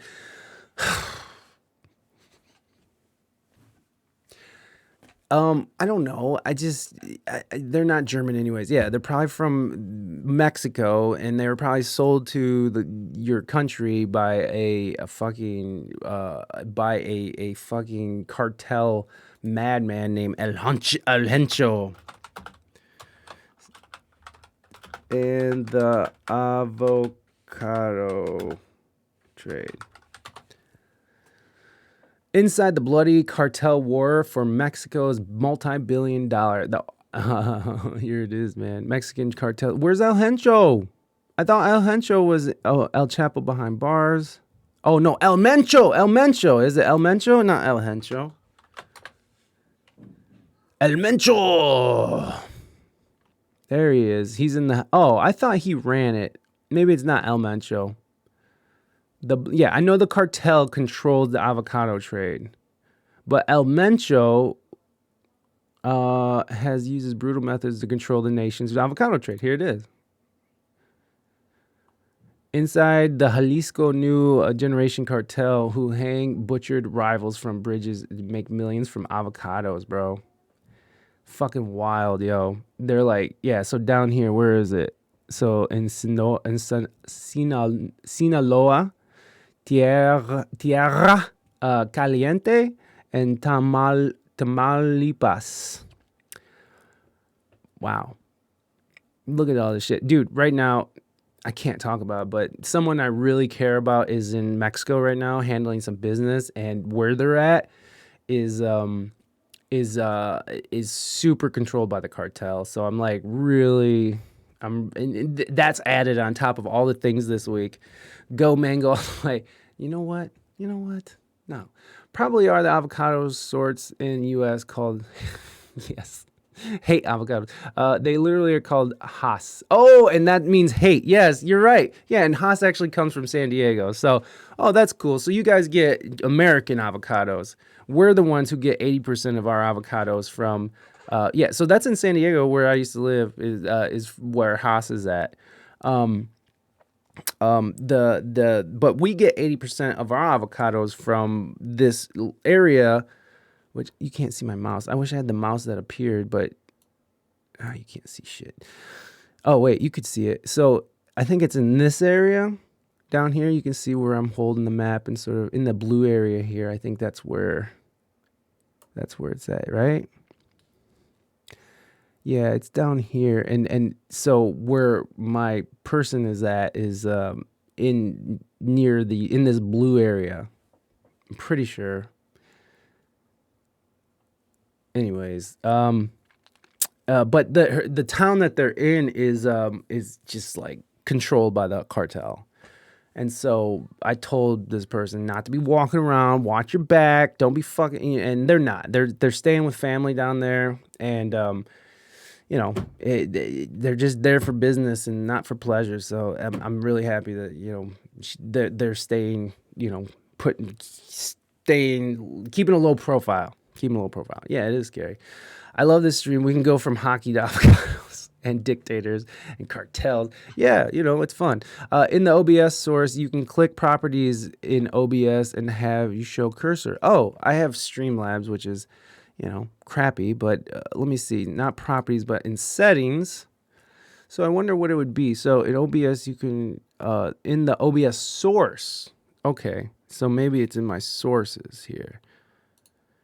And what would it be here, Robbie? This is what it looks like for me, for Streamlabs. When I add a image, no. Browser source, no.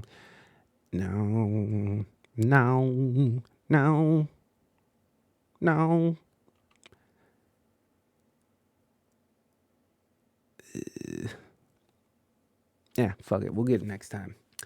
No, the source for the window you have showing the browser. Like the capture source. No, the source is the capture window. So here's my capture. And you can click on that and show properties. Oh, I see. Oh, this is audio. No, that's not what I was trying to do. I'm trying to do the capture, monitor capture. There it is. Properties. Oh, golly.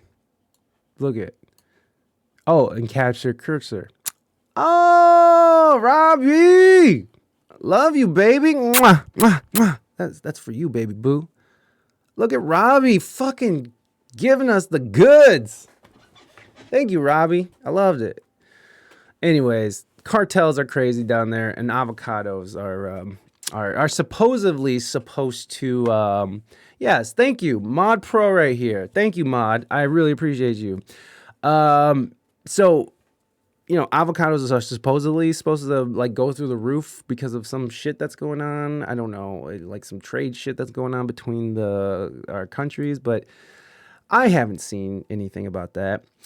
I do think it's interesting that the most famous hockey player in the world is a Putin supporter. I mean, not that I'm necessarily against Putin, but I'm certainly not for Putin. I mean, there's a lot with that Russian stuff, man. But I just view them as people. The Russian people are lovely. Mikulski, I love Mikulski. He's here. I have no qualms with any of the beautiful people of Russia, especially the beautiful ladies over there. You know, it's just governments and corporate interests and old grudges and ego and large sums of money up for grabs. It's the powerful elite. So let's get to our big news. Let's see what Cardi B thinks. Where's my Cardi B? There she is. Let's get Cardi B's opinion on what's going on with the Russian and Ukraine situation. And I'm not going to go into the situation, but I am going to we'll get there. After a Twitter user wondered what Cardi thought of the ongoing crisis, and as Russian President Vladimir Putin ordered troops into Ukraine, two pro-Russia breakaway regions, Ukraine's two pro-Russia breakaway regions, Cardi is opening with caution. Wish these world leaders stop tripping about power and really think about who's really getting affected. Citizens, besides the whole world is in crisis. A world war, sanctions, invasions should be the last thing these leaders should worry about. So that's her initial tweet right there, because we needed to know. This is a good test of how good English we speak. Oh, geez, I'm interested to say the least. International politics expert Cardi B. Yeah, exactly. Exactly. Listen, this is actually in defense of our dear WAP singer. I'm actually defending this because I wish these world leaders stop tripping. Okay, we read that. After her comment, another fan claimed that Cardi wasn't behind the above tweet, and she was quick to respond with a video message, which, okay, here we go. The phone is not hacked. It's really me. I actually want to say a lot of things, but I'm just going to mind my business because sometimes I feel like I have such a big platform that if I don't say the right things, I might get killed. But I'm really not on NATO's side. I'm really not in Russian side. I'm actually in the citizen side because at the end of the day, the world is having a crisis right now. There's inflation not only in America, but everywhere in the world. It's really hard to get the economy back up. There is so much shipments and embarkments backed up.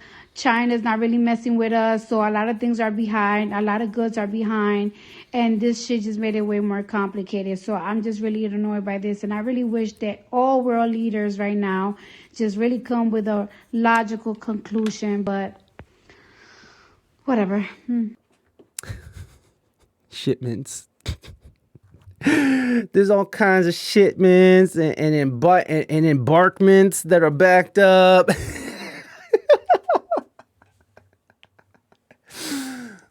Okay. Let's read on and we'll have final thoughts.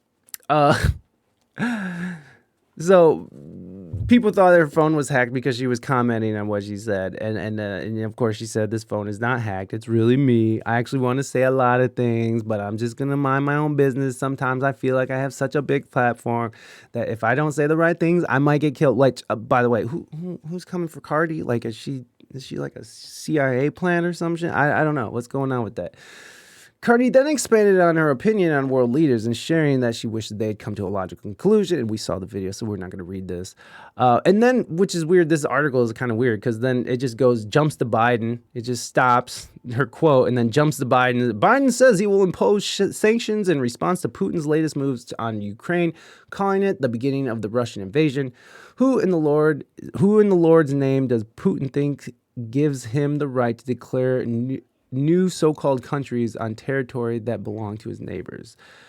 So I don't know why they brought that up. But okay, after Cardi's comments, U.S. President Joe Biden, who previously said he was convinced Putin has decided to invade Ukraine, called Putin's move the beginning of the Russian invasion and announced sanctions on Russian oligarchs and banks, adding that they share in the corrupt game of the Kremlin policies and should share in the pain as well. As Biden announced, you don't need the blood unless you plan on starting the war. You don't need blood unless you plan on starting a war. So there it is. And then that's the so that's the end of the article. Like, so they just sort of like, I guess they're showing that we are starting sanctions and what she's saying. So she said stuff like this before. Yeah, she has. And you know what she said? She's dipped into the realm of politics, and at the risk of sounding illiterate, you know, she did this. Now, I'm going to defend Cardi because as a musician who is very opinionated on political situations in the homeland and abroad, and who sometimes clunkily does it, and again, cursory knowledge of politics and geopolitics. I defend this. Like, thank you, Cardi B, because you know what? Cardi B does have a big platform, and she has a lot of people, a lot of young people, and she's drawing attention to these issues, and I don't see anything wrong with that. Now, you know, did she do it? Did she speak at her best? Probably not. Embarkments are backed up, so, you know, watch out for those embarkments. But I completely support her and her talking her truths. Like, that's what this show is about, is talking to artists and their truths. Like, I want that. And like, this is just her being her real shit. And whether you agree with her or not, I'd rather have these artists be fucking talking and standing up for what they believe in than fucking hiding in the dark and being afraid to speak on shit because of their they're worried about their careers and shit. It's like, fuck that. Like as artists, we're put in a position where people want to hear and people want to know. And if you're just, I don't know, if you shy away from these subjects and pretend like you don't pay attention or act a certain way that you're not, I think you're doing a huge disservice to your fans. And I get it. And it's obviously a choice of the artist to whether or not they want to reflect the times. And this is definitely going from, the video I always play from, oh my God, what's her name? Nina Simone. I'm completely on board with Nina Simone and how she, like, it is an artist's choice and whether or not, but I don't see how you can't. And even if you're talking on Twitter, even if you're doing it like this, I respect that. I respect that, WAP, son. You know what I mean? Like, I respect that more than I respect somebody who's just toting party lines or just saying things for moral grandstanding and showing how morally superior they are to other people and how they support this cause but not that cause, and and just running on that perpetual bullshit that means nothing, and so yeah. Is she saying it at her best? No. Is she wrong? No. She's calling for peace. She's calling for people she's in the favor of the citizens of these countries who have to suffer from these fucking warmongering fucking corporatists, So it's like, she got a lot of shit from this. She got a lot of shit.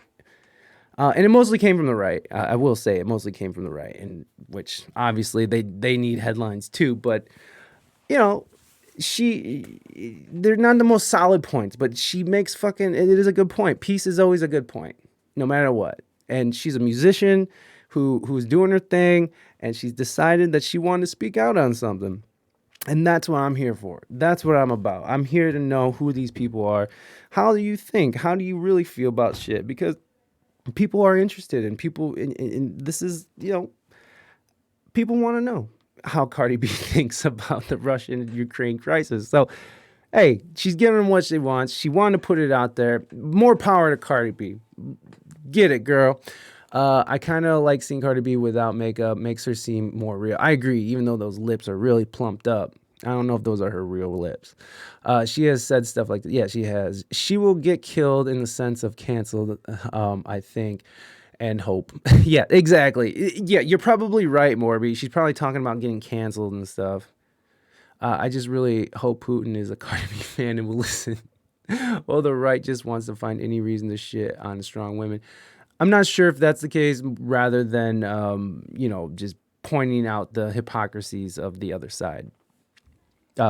Which, there's a lot of hypocrisies on both sides. The further right you go, the more wild it gets, and the further left you go, the more wild it gets. So both sides have their minuses and pluses, That's why I always find myself in the fence-sitting center. I'm always like, well, I see your point, but that was kind of an asshole way to say it, and I see your point, but you don't have to cancel everybody because you don't agree with them.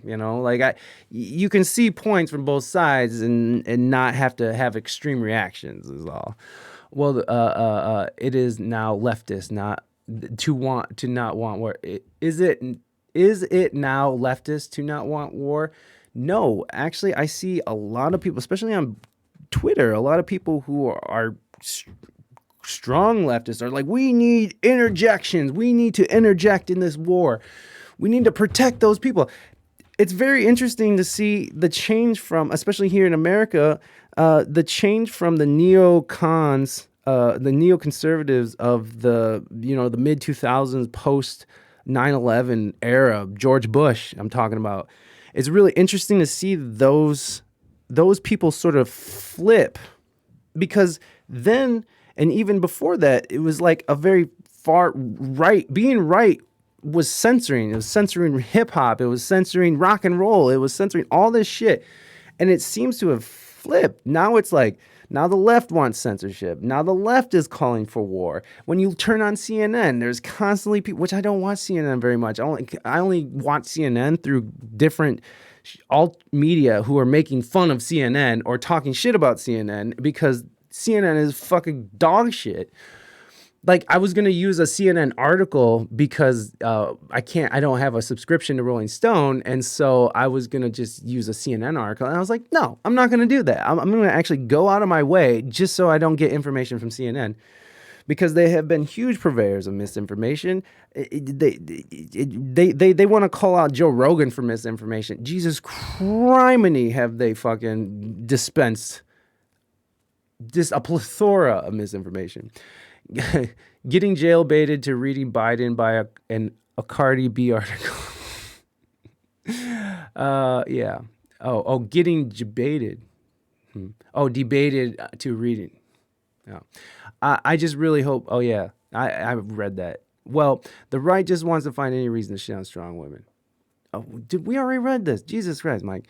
I think there are more of us in the center, but the sides try to push us apart.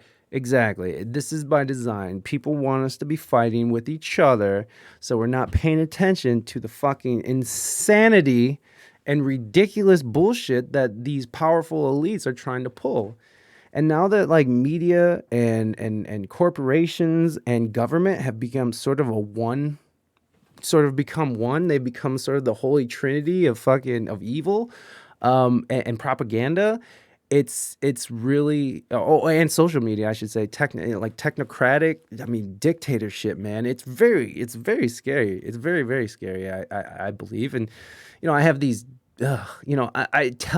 I don't want to say that. I won't say that because I don't know who's watching. So I'm not going to say that. But it's very scary, man. It's very scary to see how divided we've become as a world, as a nation, as countries. Canada is freezing peaceful protesters' fucking bank accounts.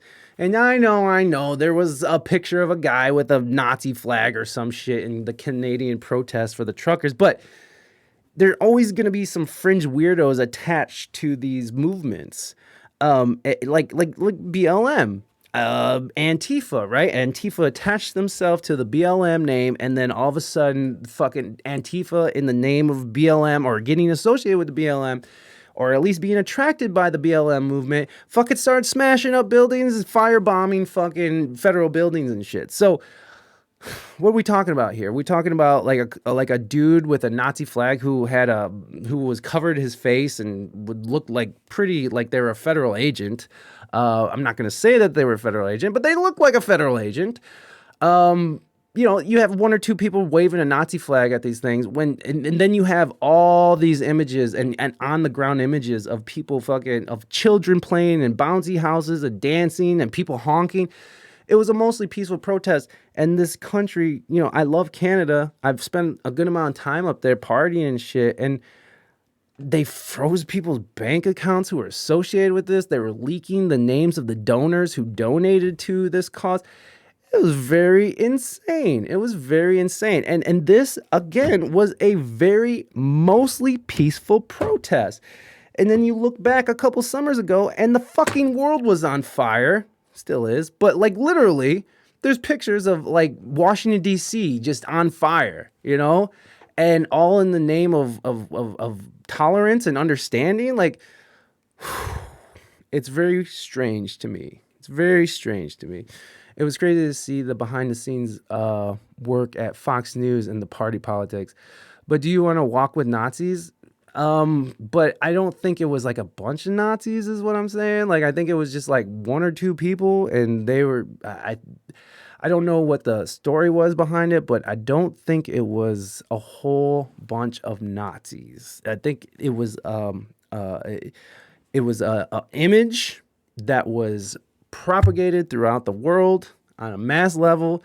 And it was completely to shut down any kind of support for this. But it didn't do that. And in fact, it created more support. It created more attention. And they had like $10 million in funding that they sent to this movement through GoFundMe. And the government made GoFundMe take it back. They said, you can't do that. And then GoFundMe decided that they were going to fucking donate it to a charity of their decision. I just don't think that one or two Nazis waving flags is the whole movement. And so I guess you got to think about it like that. You got to think about it as like, you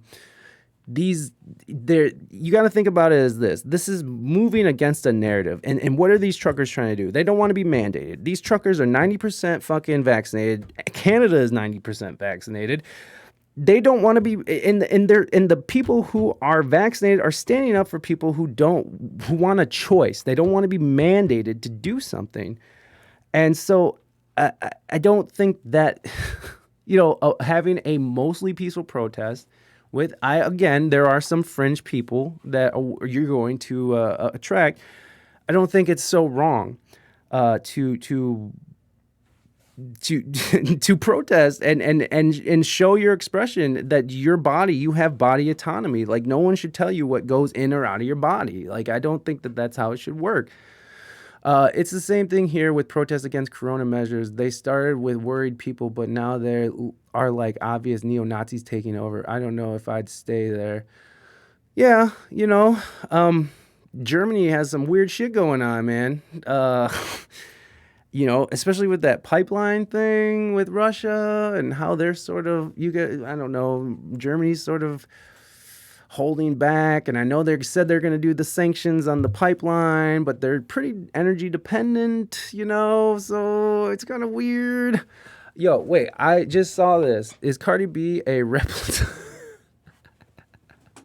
She might be. Is that like a conspiracy theory? Cardi B Reptoid.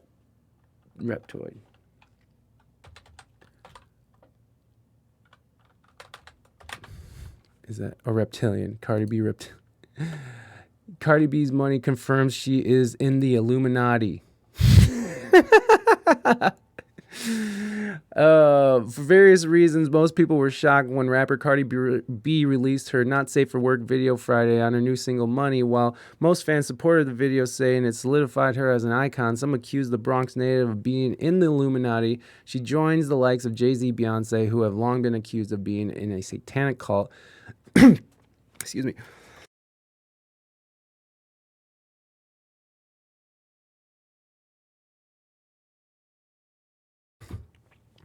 A YouTube clip claiming the Money video is a Freemason porn has over 13,000 views. Cardi's original video had garnered nearly 12 million views and amassed 80,000 comments by Saturday evening.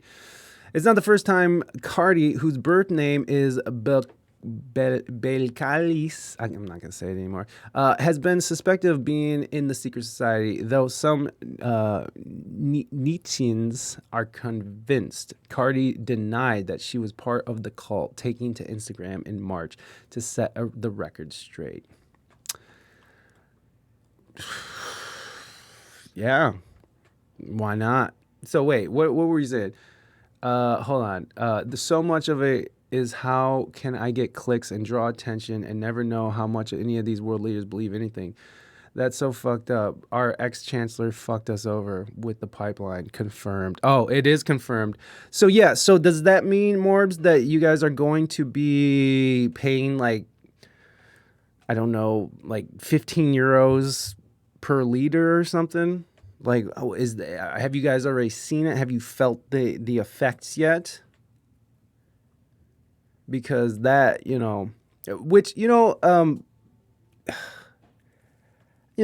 sanctioning and stuff like, I hate war. I don't like it. And all these things. I don't know enough about this subject. So I know, again, cursory knowledge here, but, I did read some stuff about that pipeline. And so I'm just curious if you guys are going to feel the effects or started to feel the effects of that, because that, it is fucked up.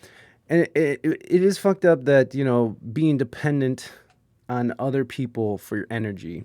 I don't know, actually, but it's like 70% of our energy for heating comes from there. Yeah, for sure, right?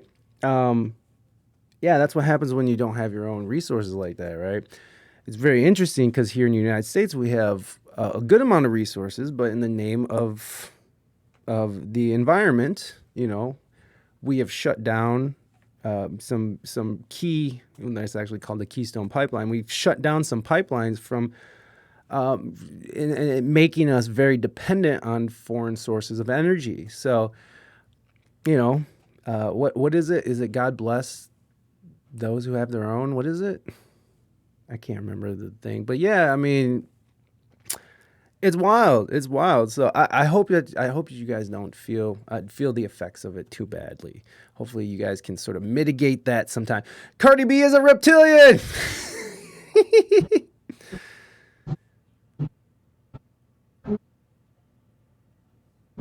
What is happening?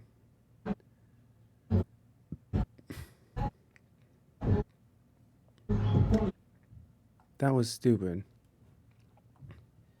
It has 1,000 views. That was the dumbest thing I've ever seen.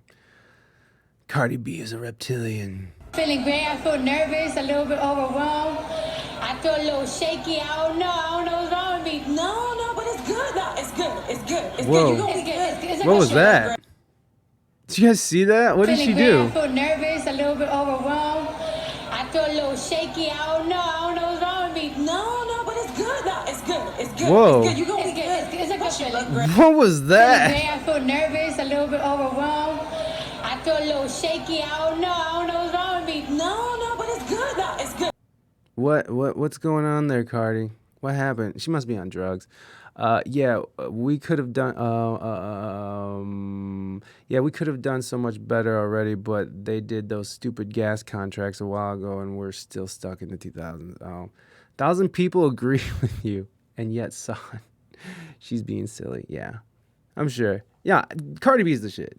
I'm not gonna lie. I like Cardi B. I'm not gonna lie about that. I'm with it. Anyways, well, that was fun. Cardi B. So Cardi B has opinions, and I respect it. And you know what? Again, as a musician that can come off kind of clunky on his cursory knowledge of politics and geopolitics, I get it. I get it, baby boo. It happens, you know. But I'm all for it. Talk your shit, girl. Talk your shit. I can't stand it though. You know, like I can't stand these outlets that are like, oh, shut up actors, shut up artists, shut up musicians. You don't have a dog in this fight. And it's like, no, fuck that. It's like we do. We dictate culture in different ways, and without art there is no culture. You know, what is there without art, and what is a culture without art? You know, like I don't know if there is one. It just seems silly.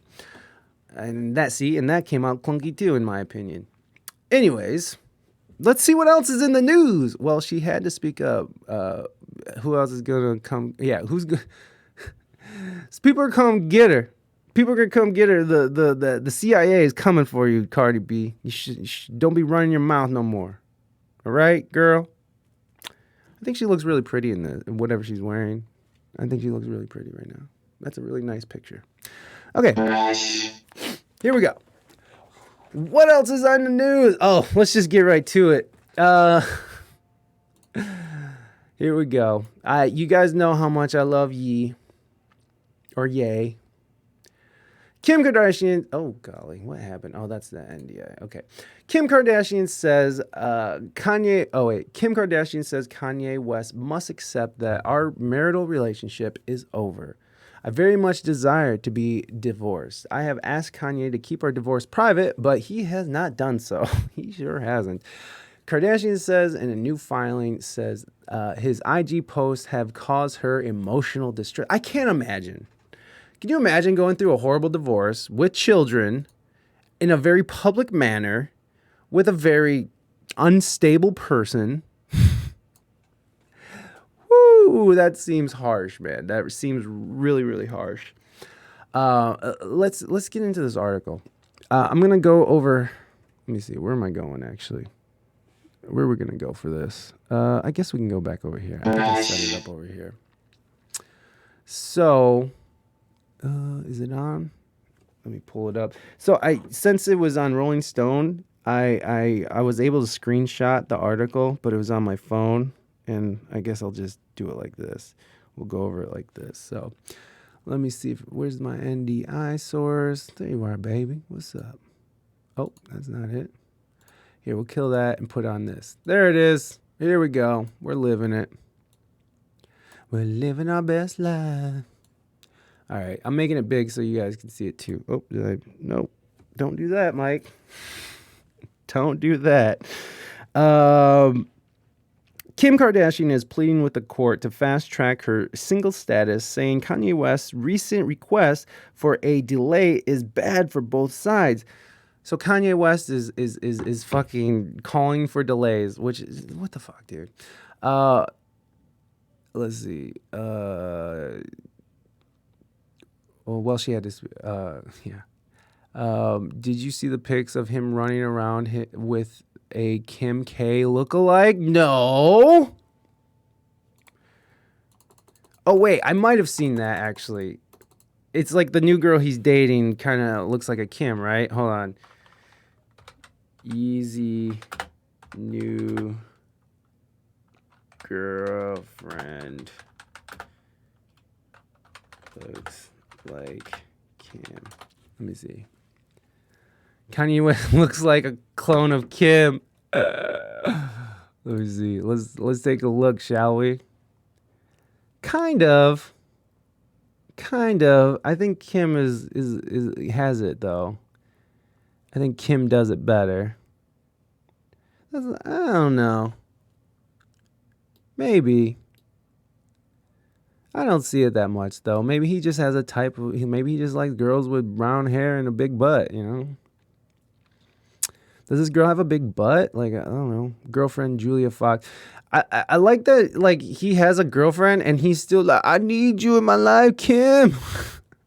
I wonder what his girlfriend says. She probably doesn't care. She's probably like, whatever. It's fine. This is really boosting my status. Kanye West cast naked Kim. What? Cast naked Kim? What?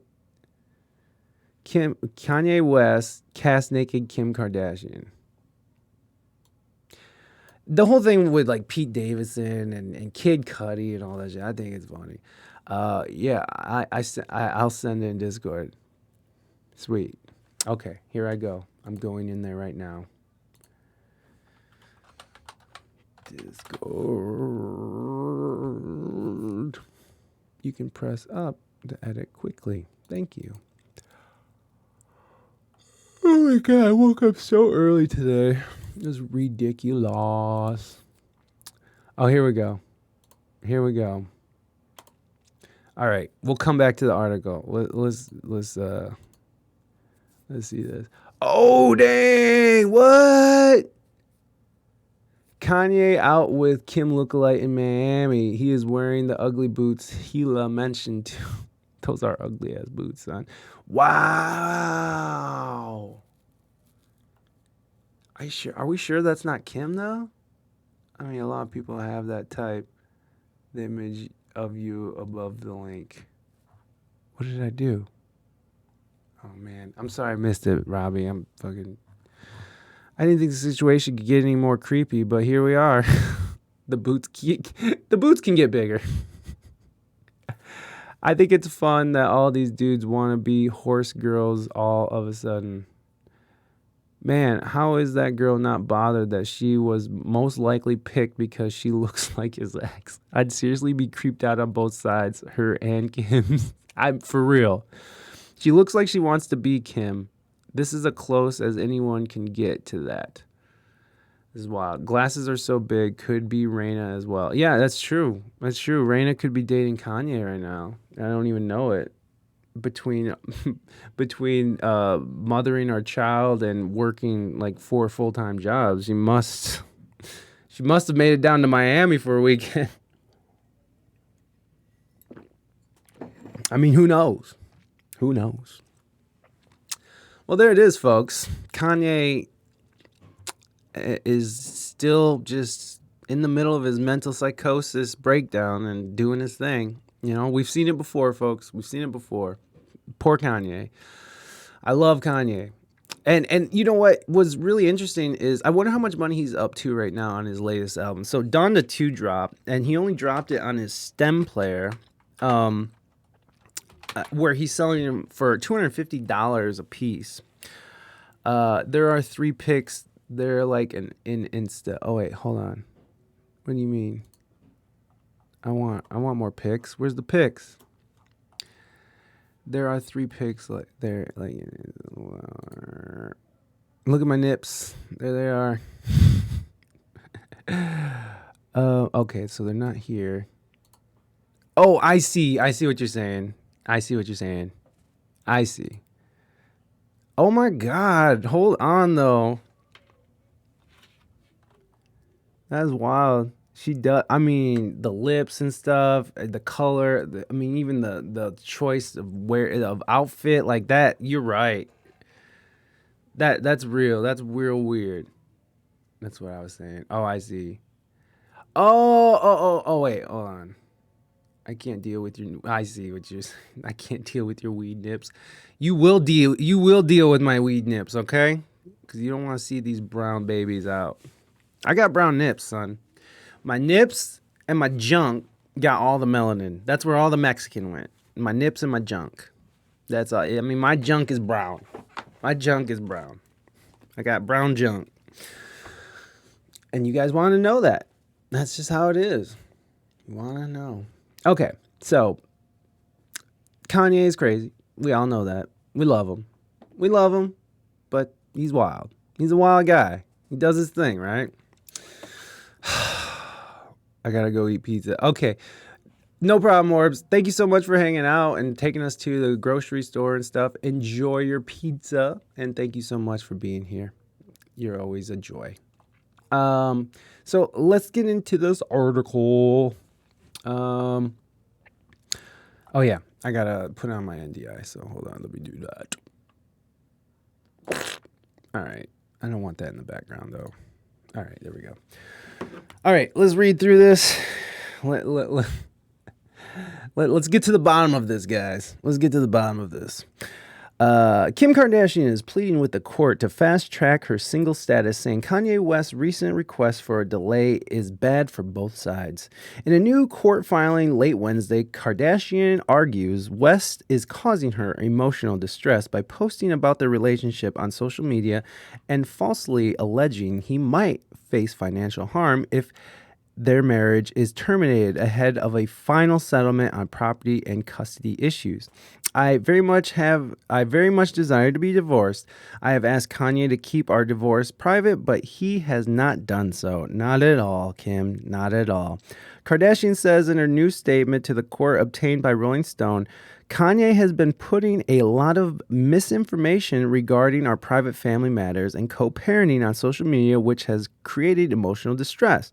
I believe that the court terminating our marital status will help Kanye to accept that our marital relationship is over, to move forward on a better path, which will assist us in peacefully co-parenting our children. Which, can I just say that Kim Kardashian has proved to be a very well-spoken and smart person, like, kind of, you know, like over the years, like I've come to sort of like, even, you know, the whole Trump thing, you know, whatever, she was still fighting to get prisoners who were wrongly convicted out of prison. Like, that's a very amazing thing to step off your celebrity pedestal and come down and reach and pull people up, you know. So I mad respect. You know, she also married Kanye West and, you know, got dug out by Ray J on video. So, hey, whatever.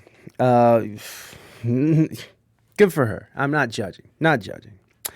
She says there is no way to salvage the marriage and their separate finances are more than safe. While I wish our marriage would have succeeded, I have come to the realization that there is no way to repair our marriage.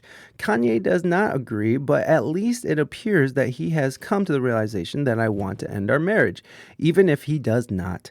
I ask that the court restore me to the status of single person so that I can begin the healing process and so that our family can begin the healing process and move forward in this new chapter of our lives, she says in her statement. Kardashian forcefully argues that not only did she and West keep their finances separate during their marriage, they filed separate income tax returns and constantly maintained separate business managers, tax preparers, estate attorneys, and business attorneys.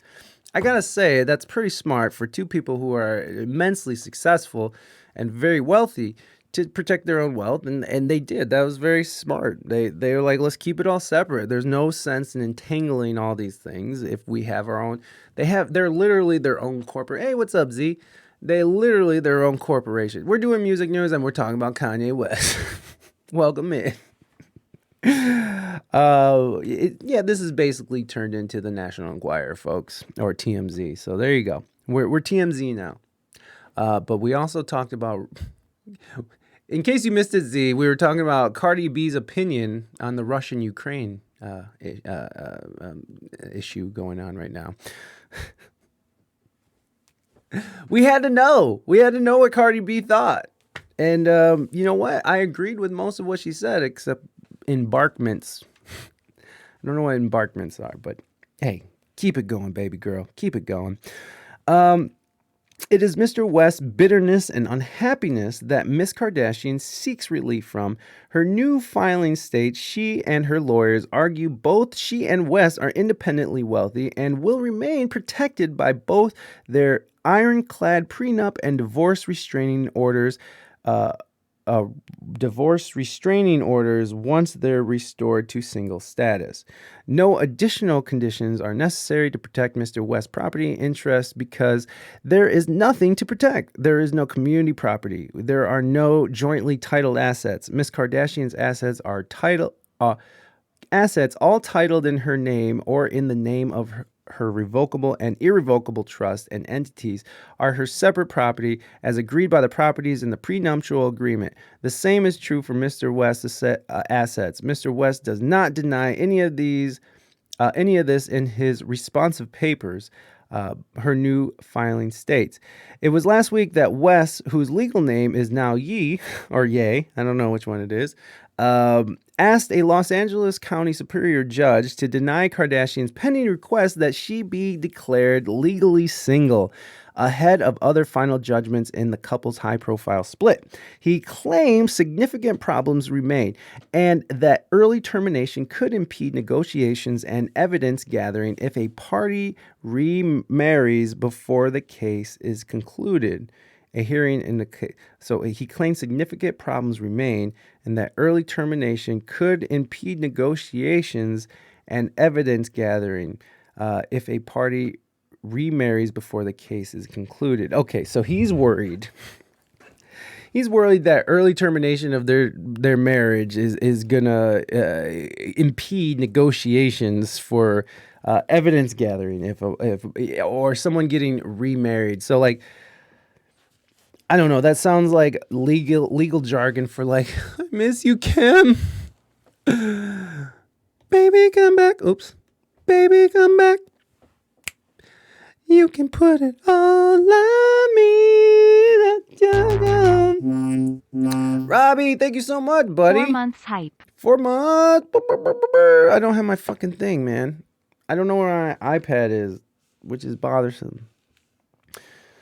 Going to that wedding really fucked us up because we had to tear some of the studio apart for equipment and stuff. So here we go. Anyways, yeah. In a hearing in the case is set for March 2nd. So we gotta wait for March 2nd to get to the bottom of this. But we'll figure it out. In a series of Instagram posts and public statements over the past few months, West has alternately begged for reconciliation with Kardashian and criticized a hearing in the case. Oh wait, okay, sorry. What is it? With Kardashian criticized the shapewear mogul and her new boyfriend, Saturday Night Live star Pete Davidson, which I think is very funny. And I used to think Pete Davidson was funny. I think he can still be funny, but he's kind of turned into a doucher. But whatever, I don't know. Maybe it's just my biased opinion because I love Kanye.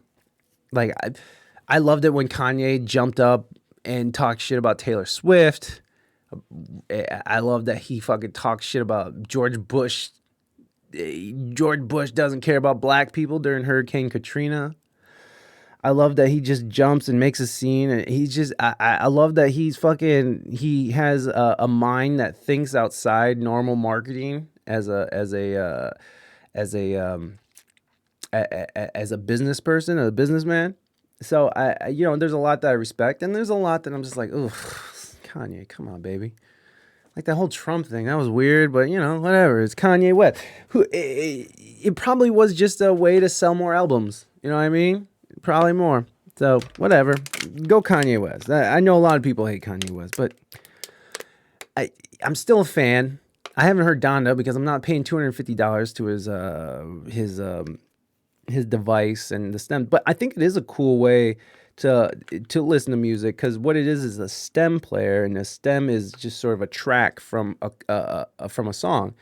And so you can listen to it, you can take people's verses out, you can take instruments out, you can listen to it in very different ways, and you can control the actual mix. So I think that's very interesting, and he's already sold enough to where he's making a few $1 million off of his sales, which is probably, I don't know how much money he makes off sales and streams and stuff for, for his other albums, but I'm wondering if he's going to make the same or more. More Pete versus Kanye news from this week. Oh, yeah? Is there? Let's see it. Pete Davidson seemingly shades Kanye West on Instagram. Seemingly, huh? Wait, he should. I mean, Kanye's been going at Pete Davidson for weeks.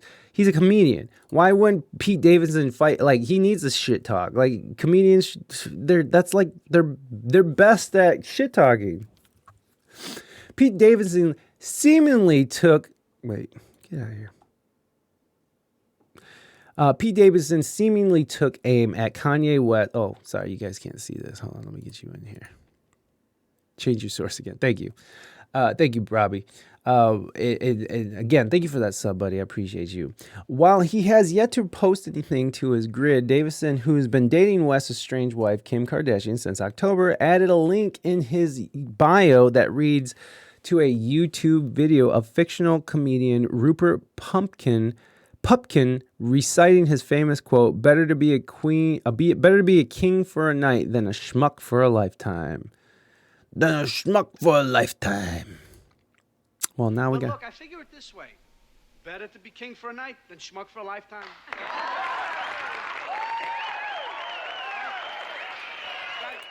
Oh, so he posted that. Okay.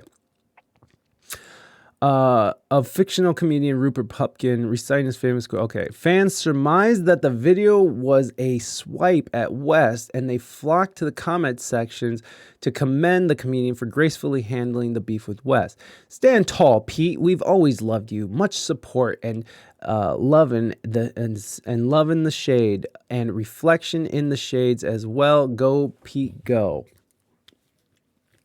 One person wrote in the comments, Pete coming in with hella shade, and I'm here for it. Slay King. Second person wrote, well said, Pete. You are handling this situation. Well said, Pete. You are handling the situation as a man with class, which is more than I could say for ye. So glad Kim found someone who treats her well and who she can be herself around. Damn, shots fired. Okay, so this is sort of a roundabout way of talking shit. By the way, I don't see how this is working. I mean, I get it. Like she, maybe he's funny or whatever, and he makes her laugh, whatever. But I don't get it. I still don't get it. That dude is a gawky ass fucking. He looks like he's fucking been doing heroin for like 20 years and. Whatever. All right. Kim Kardashian filed for divorce from West in February 2021 after 7 years of marriage in January 2022, who legally changed his name to Ye, claimed that his ex-wife was keeping him from seeing his children. He also said his daughter North had a TikTok account with Kardashian against his will. He didn't want that to happen. When kids are involved, shit gets dirty and dark because, both parents obviously love their children. And the problem is that the kids can turn into weapons, and you can weaponize your children against their other parent. It's just terrible. Dark stuff, man. The STEM player thing seems so gimmicky to me. How interesting is it, really? Well, I think it's interesting that you can, as someone who produces and engineers music, I think it's really dope because as someone, you can remix it. You can do a lot of different interesting things with it.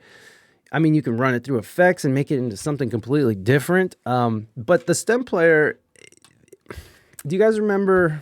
Okay, so, I'm really liking how there's different ways of people are making money off music right now. And this is one of them, he's selling his STEM player. Let's see how much he's made. Ye STEM player sales Donda 2. STEM play. Where can I? Okay, Kanye shares 4 tracks. Who cares? Kanye says listening to the event. Yeah, they listening to the event. That was funny. Plans spurred $2 million. So he made $2 million so far. This is what's going around. That's what I saw too. How are fans responding to Kanye West plans? So I see what's going on.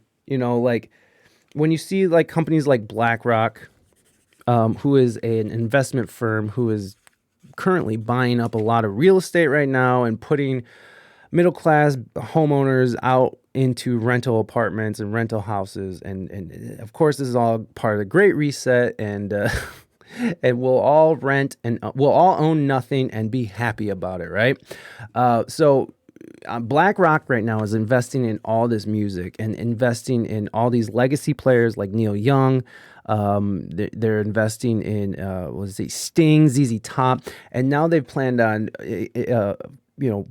going into buying evergreen artists. So they're looking into buying newer artists that are going to sustain over the years, because the way they see it, it's an investment. If you're investing in Bob Dylan's music catalog, then chances are people are going to continuously listen to it. I think it said like 70% or 75% of the people who listen to like Spotify are all listening to older music. So there's a good chance that you invest in Neil Young's catalog that it's going to live on in perpetuity and make you money in perpetuity because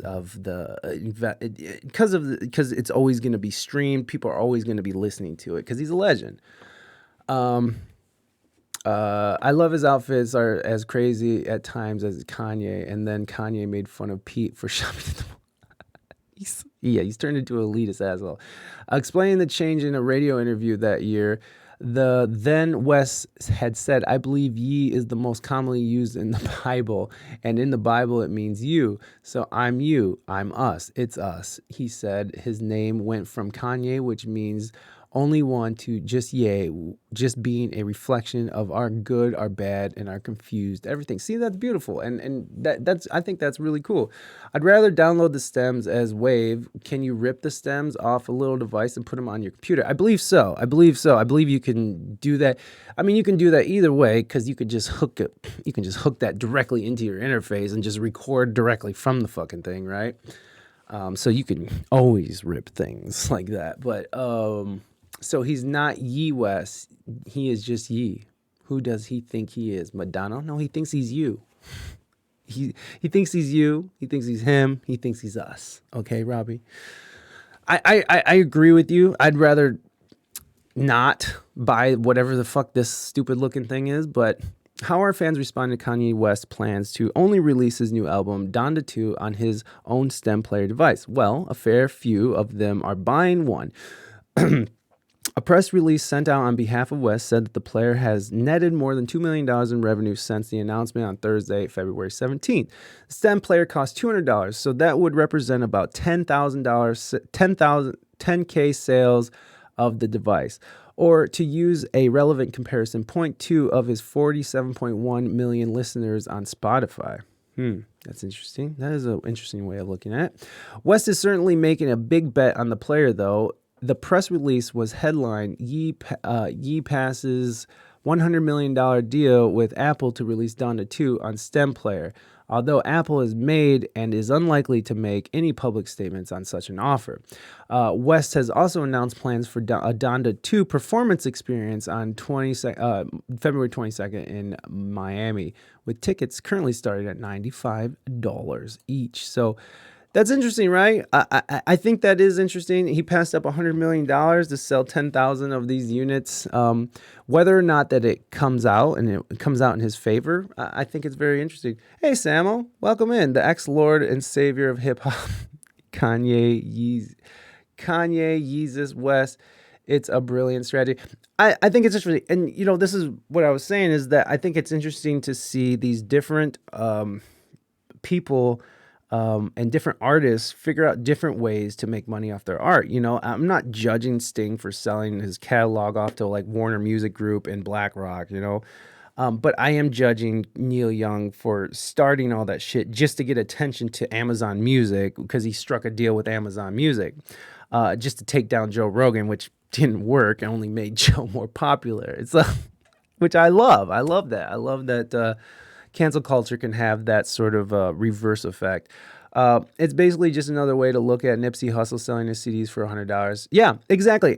But I love that. I love it when people are circumventing the system, which is the music industry, and how much they destroyed it themselves by the just the fucking bloated jet airlines and fucking, you know, all the shit that you think of rock star life and rock star living, you know, just this overbloated, just the corruption, just bad deals, taking advantage of people. The fucking music industry, fuck them. You know what I mean? So like anytime I see gatekeepers being taken down, I love it. And that's why I thought Spotify was so cool when it first came out, even though it's been captured by the music industry again. Anyways, yeah, I still think it's pretty gimmicky. No, I agree, but I enjoy that he's trying something different and he's trying something for himself. And that's what's cool. When you let's see, I still think it's good. I make beats and I like producing, but I have no interest in mixing a big album such as this that has been produced by genius producers like Mike Dean. It'd be kind of like having the Mona Lisa. Usually you won't want the whole thing as is. You don't want to mess with it. Yeah, I agree. There's no real reason to get into there's no reason I would see for me to go and like remix and master it. For me, it would be like take samples and be able to use the drum loop or, you know, use it and reflip it and flip beats and stuff like that, remixes and stuff like that. So that would be my approach to it. Not that I'd want to remix or master. I think it would be just pointless and waste of time for me personally. Maybe not for someone else, somebody. But, you know, I mean, like, to each their own and however they would use it. What up, fam? Cartagena, how the hell are you? Welcome back. It's good to see you, my friend. I just basically taking the whip out of the master's hand. Yes, me too. Exactly. You gotta remember this all started with Napster saying it was illegal, and now look at it, or use the Napster platform to sell everything. Yeah, exactly. Yeah, no, exactly. Gatekeepers, fuck them. That's what was cool about Spotify, but now they are the gatekeepers again, right? Now we're sort of back at square one.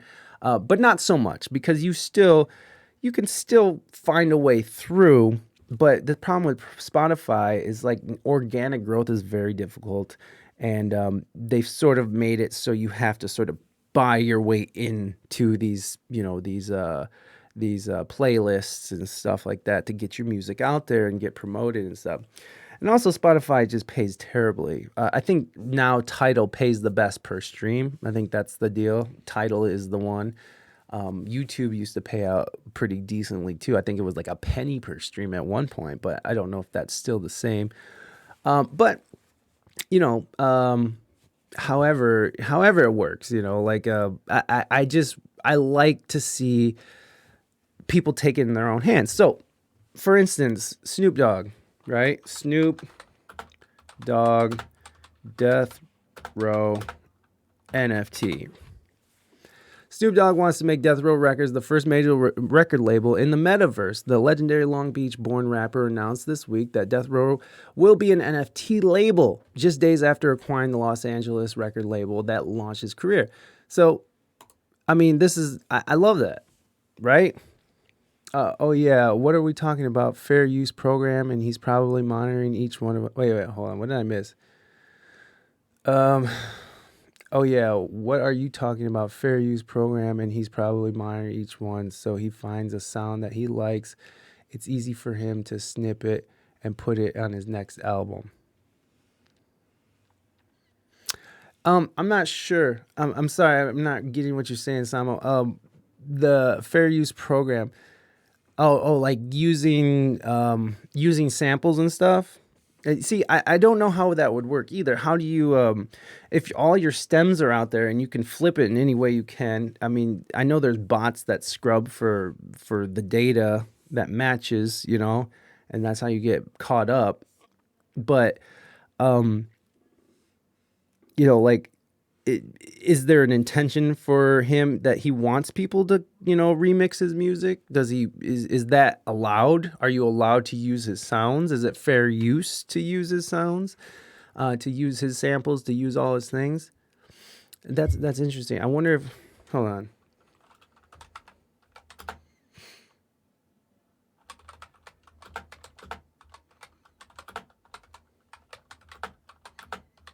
This doesn't make sense to me, but I'm going. Remix any song with Kanye West, stem player. Full workout and go sleep, you know I'm praying. I hope I'm not getting fucking. Nice little case. Kind of reminds me of like giant case of AirPods or something. How are the Take Lesson videos going? You know what? I because of the move and because of the wedding and stuff, I'm gonna pause it and for like a week or two. But I have a boatload of videos to release first, so I'm gonna be releasing all the videos I already have done and out, and then I'm gonna start recording new videos. Start doing those suggestions you suggested to me too. Those are probably gonna be the first videos I make because those are so good, Cartagena. So. yeah, there's more to be coming, but I just bought Death Row Records, but I believe it should have went to the rifle owner. Yeah, well, maybe. I don't know. Like, Snoop Dogg had a big part in building that company as just as much as anyone else. He was one of their bigger stars.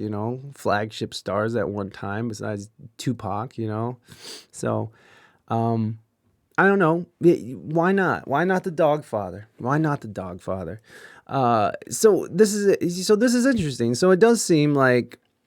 So we gave Yee's new Donda Pack stem player a test drive to see what it's capable of, and we're surprised to find a fun and highly functional improvisational instrument for modern times. Watch an unboxing and first look demo. Just kind of shows you what to do.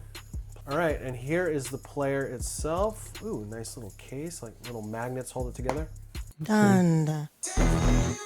Oh God, here we go. I'm gonna get DMCA. So play and pause is this middle button. Okay, we can't watch this video. I just bought it too.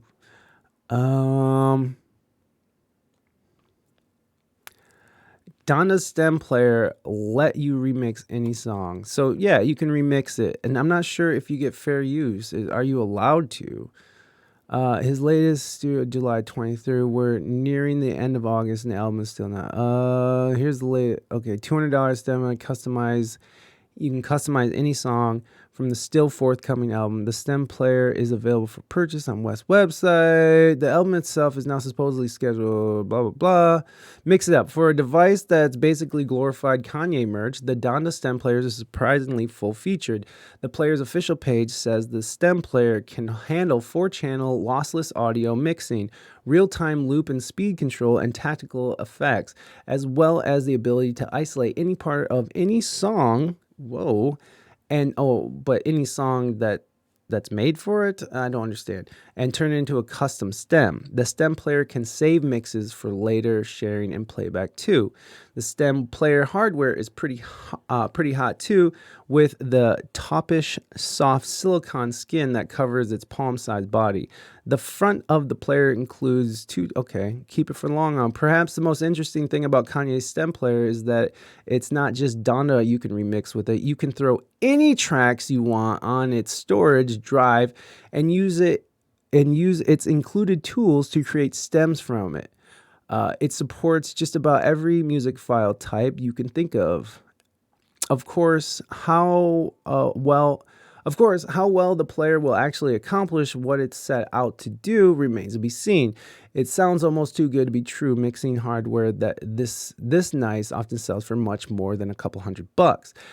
If it's as impressive as it seems, Kanye's stem player would be a pretty great deal with long-lasting value beyond its initial novelty. So, the artist formerly known as Kanye West took a break from shitposting about Pete Davidson last night to announce Donda 2, the follow-up to his latest album, will only be released on his stem player platform. Yee's Instagram announcement name drops Apple, Amazon, Spotify, and YouTube as problematic presences in the music industry, which I can agree with, yeah.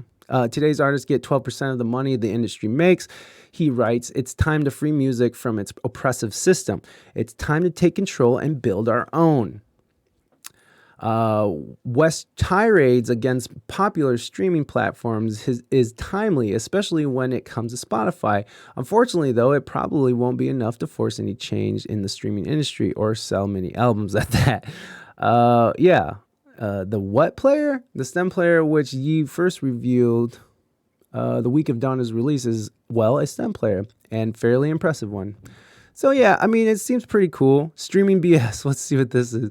West isn't exactly known for prioritizing truthfulness in his daily life, but there's certainly merit to his compliment here. The streaming industry is notoriously horrible at paying artists. Just about every major platform pays less than 1 cent per stream. Spotify, for example, pays 0.003%, 3 cents per stream. You'd have to play the single approximately 333 times just for an artist to make $1. Actually, Peloton pays the most per stream. Oh, that's interesting. Peloton. Heartbreaking. Oh, okay. I don't care. This is a very well-known problem at this point, but most popular artists aren't willing to speak out against big companies like Apple or YouTube. Of course, there's also the possibility he is latching onto this cultural moment in order to sell more STEM players. He says there are currently 67,000 available, with 3,000 more being produced each day. So, inner strength. Oh shit, I gotta go to work soon. Oh my God, you guys have a whole thing going on here. Let me see what's going on here. With the STEM player, he's probably able to monitor it and find out which one do you know if this man probably sat back and watched Batman. I said, that's a good plan. Let's do that. It's Kanye West we're talking about. He's hanging out with Mark Zuckerberg. Able to monitor it and find out which one. Do you know if this man probably sat back? Oh, one. To be perfectly honest, I might be too cynical. I'm looking at reviews and people are saying it's a legit device and that it's well made and thought out. Seems like Kanye is sitting around with a bunch of third graders and saying, what would you make a music out of? You just start writing on a notepad and he's like, thank you, and walked out the room. And then the second thing about is, how do you think Jay-Z feels when he tried to do the same thing about 7 years ago that little brother Kanye is doing really probably in 2 years time span? Also, when he had the breakdown in Sacramento, talk about radio and all that stuff, he was kind of given like a sign that he was going to do something to change the way we look at music today. Yeah, I mean, here's the thing. Obviously, Kanye has some mental issues, right? Like, he's definitely but he has that kind of mind that is able to sort of not get boggled down by what people think of him and he doesn't care. He doesn't give a fuck. And like, that's freedom for him because he's so off the fucking wall. He just doesn't care. And the not giving a fuck frees you up to just think of the most outside of the box kind of way. And the way that he markets, the way that, the rap Illuminati and even the Trump shit, I'm sure was probably just some pre-planned shit. It's just all these marketing moves that he does, and it all sort of coincides with releases and stuff. Say what you will, they did what they were supposed to do, and he succeeded at that. And so, I mean, hands down, he's fucking awesome. Also, that that sound he made, I used to have that on my sample pen. He's like, ah! Do you hear me right now? What does he say? Oh my God, it's so crazy. I felt so bad for him. Kanye breakdown Sacramento. Here it is, rants.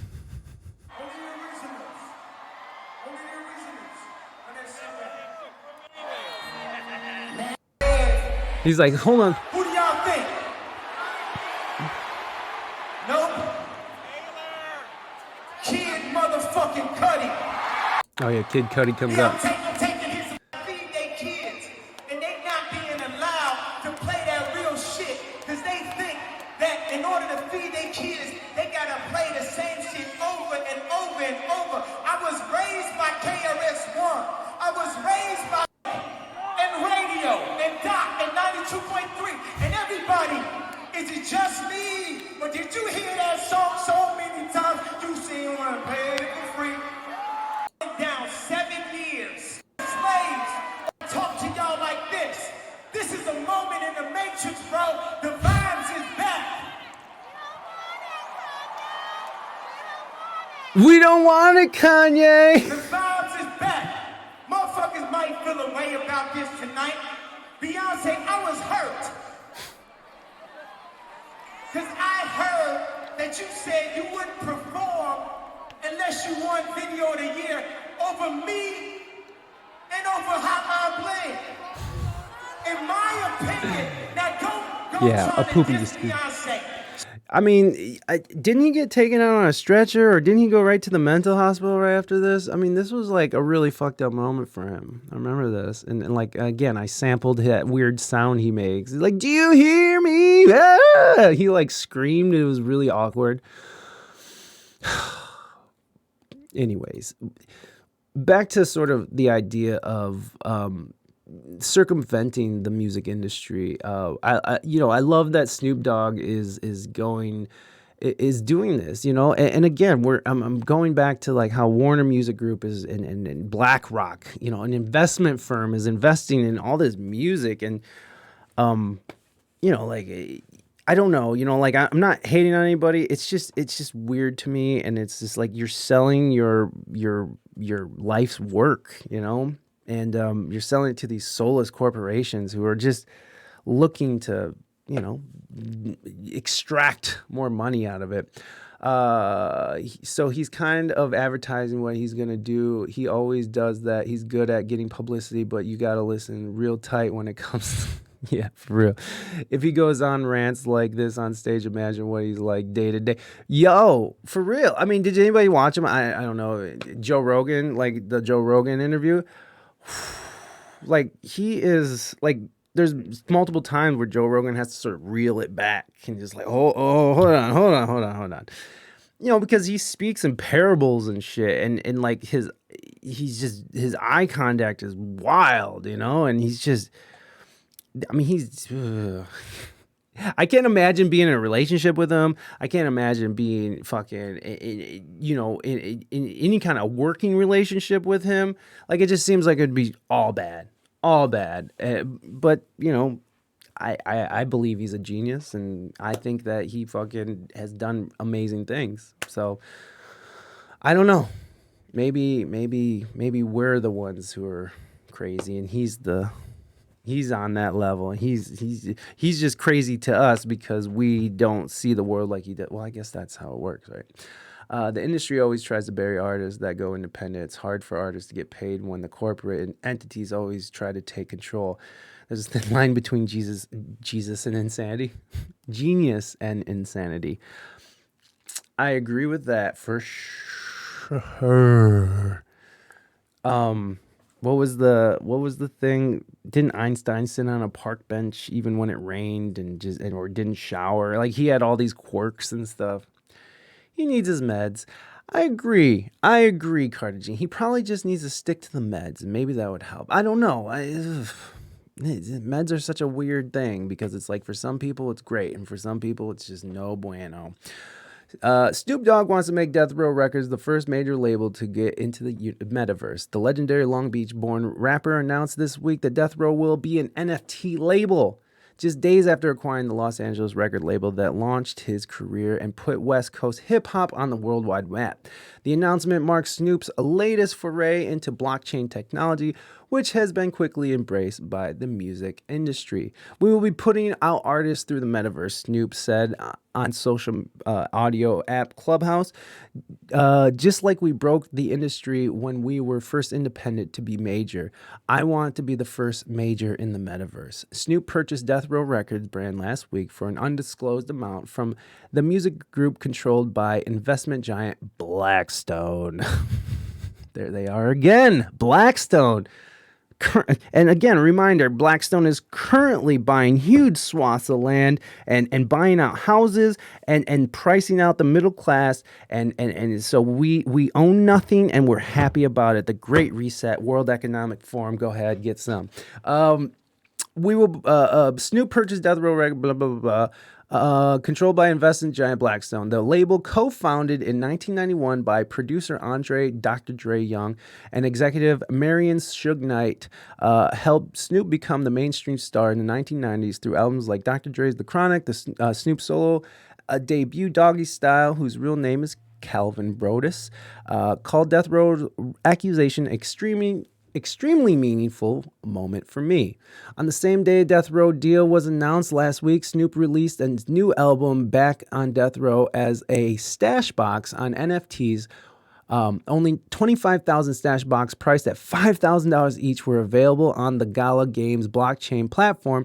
Each stash box included one of 17 NFTs devoted to each track from the album. Fans that collected all 17 NFTs would be eligible for rewards like a chance to party with Snoop's LA mansion, according to Gala. That's so funny. How does Between the Lines of Insanity and Humanity from time to time keeps life industry? Yeah, I agree with that. Most genius folks I know have really weird tendencies. I agree with that indeed.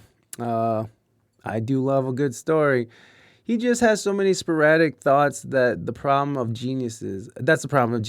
Even think about it with great Steve Jobs neglected his daughter for years on end, and nobody talks about the deadbeat dad that Steve Jobs was to love Apple products. Yeah, you're absolutely right. I mean, he fucking, he wasn't that great of a human being, but he was really good at this, these certain things. He had huge skill and innovation and getting it out there. But a fucking just ruthless capitalist. Same with Bill Gates, ruthless capitalists who now Bill Gates is like the arbiter of truth and he's a vaccine maker. I don't know what he's doing right now. I don't know what's going on with that guy. I don't see where you're really winning ahead. You're paying chance to hang out with Snoop Dogg. I've hung out with Snoop Dogg before and it wasn't all that great. Okay, go ahead. What's your question? Oh, tacos or shrimp? Tacos. Jobs wasn't the genius. He was an asshole businessman. Well, I mean, Ashton Kutcher did a really good job at portraying him. You like shrimp more than tacos? Get out of here with that. Get out of here with that. I'm deleting that message. I ain't dealing with that. We ain't doing that. It's tacos for life, son. Tacos for life. You don't ever choose shrimp over taco unless you say shrimp tacos. You better represent your shit, son. Let me see. Oh shit, I gotta go soon. So, all right, we'll make this the last thing we get through. Musicians and celebrities have flocked to NFT digital assets that are verified by blockchain technology, giving their owners proof of authenticity and ownership. Some industry observers believe that crypto collectibles could become big revenue stream for musicians at a time when tours are still hampered by the pandemic and the music business is adapting the economics of streaming. Yeah. Definitely. I mean, you're absolutely right. Here we go. Like, that's what I'm saying. Like, there's so much to fight against in this industry. And whenever I see anybody come up with something different, like, it's different, and like whether it works or whether it doesn't, at least they're fucking trying, at least people are trying to get away from these toxic companies who are just looking like BlackRock and Warner Music Group, like these people who are just looking at us as numbers, on their charts and bottom lines, they have no artistic fucking inclination in their fucking lizard beady-eyed brains. It's like, fuck these capitalistic pigs, I'm sorry, guys. As a capitalist who does own his own business and who is very much in favor of capitalism, fuck these guys. It's just that capitalism has gone unchecked for too long, and we need to sort of draw it back a bit. In my opinion, sorry to be a buzzpill. You gotta go work 50 minutes. I know. Yes, Wozniak was the genius behind everything from the garage all the way up to the final product, even in the air and washing. Yep, exactly. Go to work, stop ranting. All right, guys. So, hold on. Let's just finish the fucking article, okay? Okay. Focused on developing new opportunities in this space and place for our artists and labels at the forefront. Universal Executive Vice President of Digital Strategy, Michael Nash, said in a statement. Even in an industry filled with crypto converts, Snoop has become one of Web3's biggest enthusiasts. He has reportedly amassed 17 million worth of NFT holdings. If anything is consistent, it is that the music industry will always be changing. Snoop said in a statement earlier this month, blockchain tech has the power to change everything again and tip the table in favor of the artists and fans. Last week, Snoop was sued for the alleged sexual assault of a woman in 2013. All right, well, that's a That's how they ended the article. That's it. That's the article. What the fuck is that? What? Oh my god, that's so weird. I mean, that has nothing to do with the article, but I guess it does. I don't know. Sub to Saucy Chicken. Okay. I see that Saucy's getting wild. I'm sorry, I gotta go with shrimp. Guaranteed sea-based meat products. That's fine. You can. That's totally fine. No, I think I think Saucy likes shrimp. I think you're good. I think you're good, Samo. Nothing against shrimp. I love shrimp, and I love shrimp tacos. I love fish at times. Well, we're looking at the death of Def Jam right now as we speak, like was the last time anybody cared about that label. They're going through presents faster than underwear or toilet paper in the bathroom. That's really interesting. And is Rihanna still on Def Jam? Because she's coming out with a new album this year. It was confirmed. Oh, she did leave. In 2019, Jay left his Predator Rock Nation, formed his multi-million. Rihanna parted ways. Yeah, so she's not even on the label anymore. So I was just curious. Yeah, you're right. Who's really been talking about Def Jam? Anyways, Bo Bucks. I lost a tooth last night. I got no bucks. I'm sorry, buddy. I'm sorry. Be careful, sir. Your communism is serving. Commies. Okay. All right, guys. Thank you guys so much for hanging out with me today. It was a really great time. I had fun hanging with you. Again, we didn't have a guest today simply because I'm just overworked and not paying attention, but I thought it was nice that we got to hang out today and just chill. So, all right, guys, we will be back on Monday with, damn it. He's a rapper. He's good. I think he's from Canada. It'll be great. Come back Monday, 12 p.m. Eastern Standard Time. Heaven, you have a wonderful weekend as well. Robbie, thank you so much for being here. Thank you for your 5K for Saucy, indeed. Thank you so much for your modding expertise and getting us our cursor in here. I'm so awesome. Thank you very much. It's going to be a busy weekend. So I know that me and Saucy are planning on streaming this weekend. So in between all the madness, we will get in a stream. And possibly I might stream Monday from the new plays, but probably from this play. We don't know. We're gonna be wild. All right, guys. Love you all. Is Wooby on right now? I'm just gonna raid over to Wooby, and then I gotta get out of here because I love me some Woobies, and I gotta pee. So, all right, guys, I love you. I got to run out the door. I didn't think I was going to go this far. Love you, Moving Dutchman. Dex, I love you. Thank you so much. You're the best. Heaven, love you guys. Bon, love you too if you're still listening at work. Love you, love you, love you. Phone streams, get it old school. Get it old school. We'll try it. All right, friends. Wait, invalid username. Oh, shit. You know what? I'm done. All right, guys. I love you guys. I'm going pee. I'm not raiding. We're just done.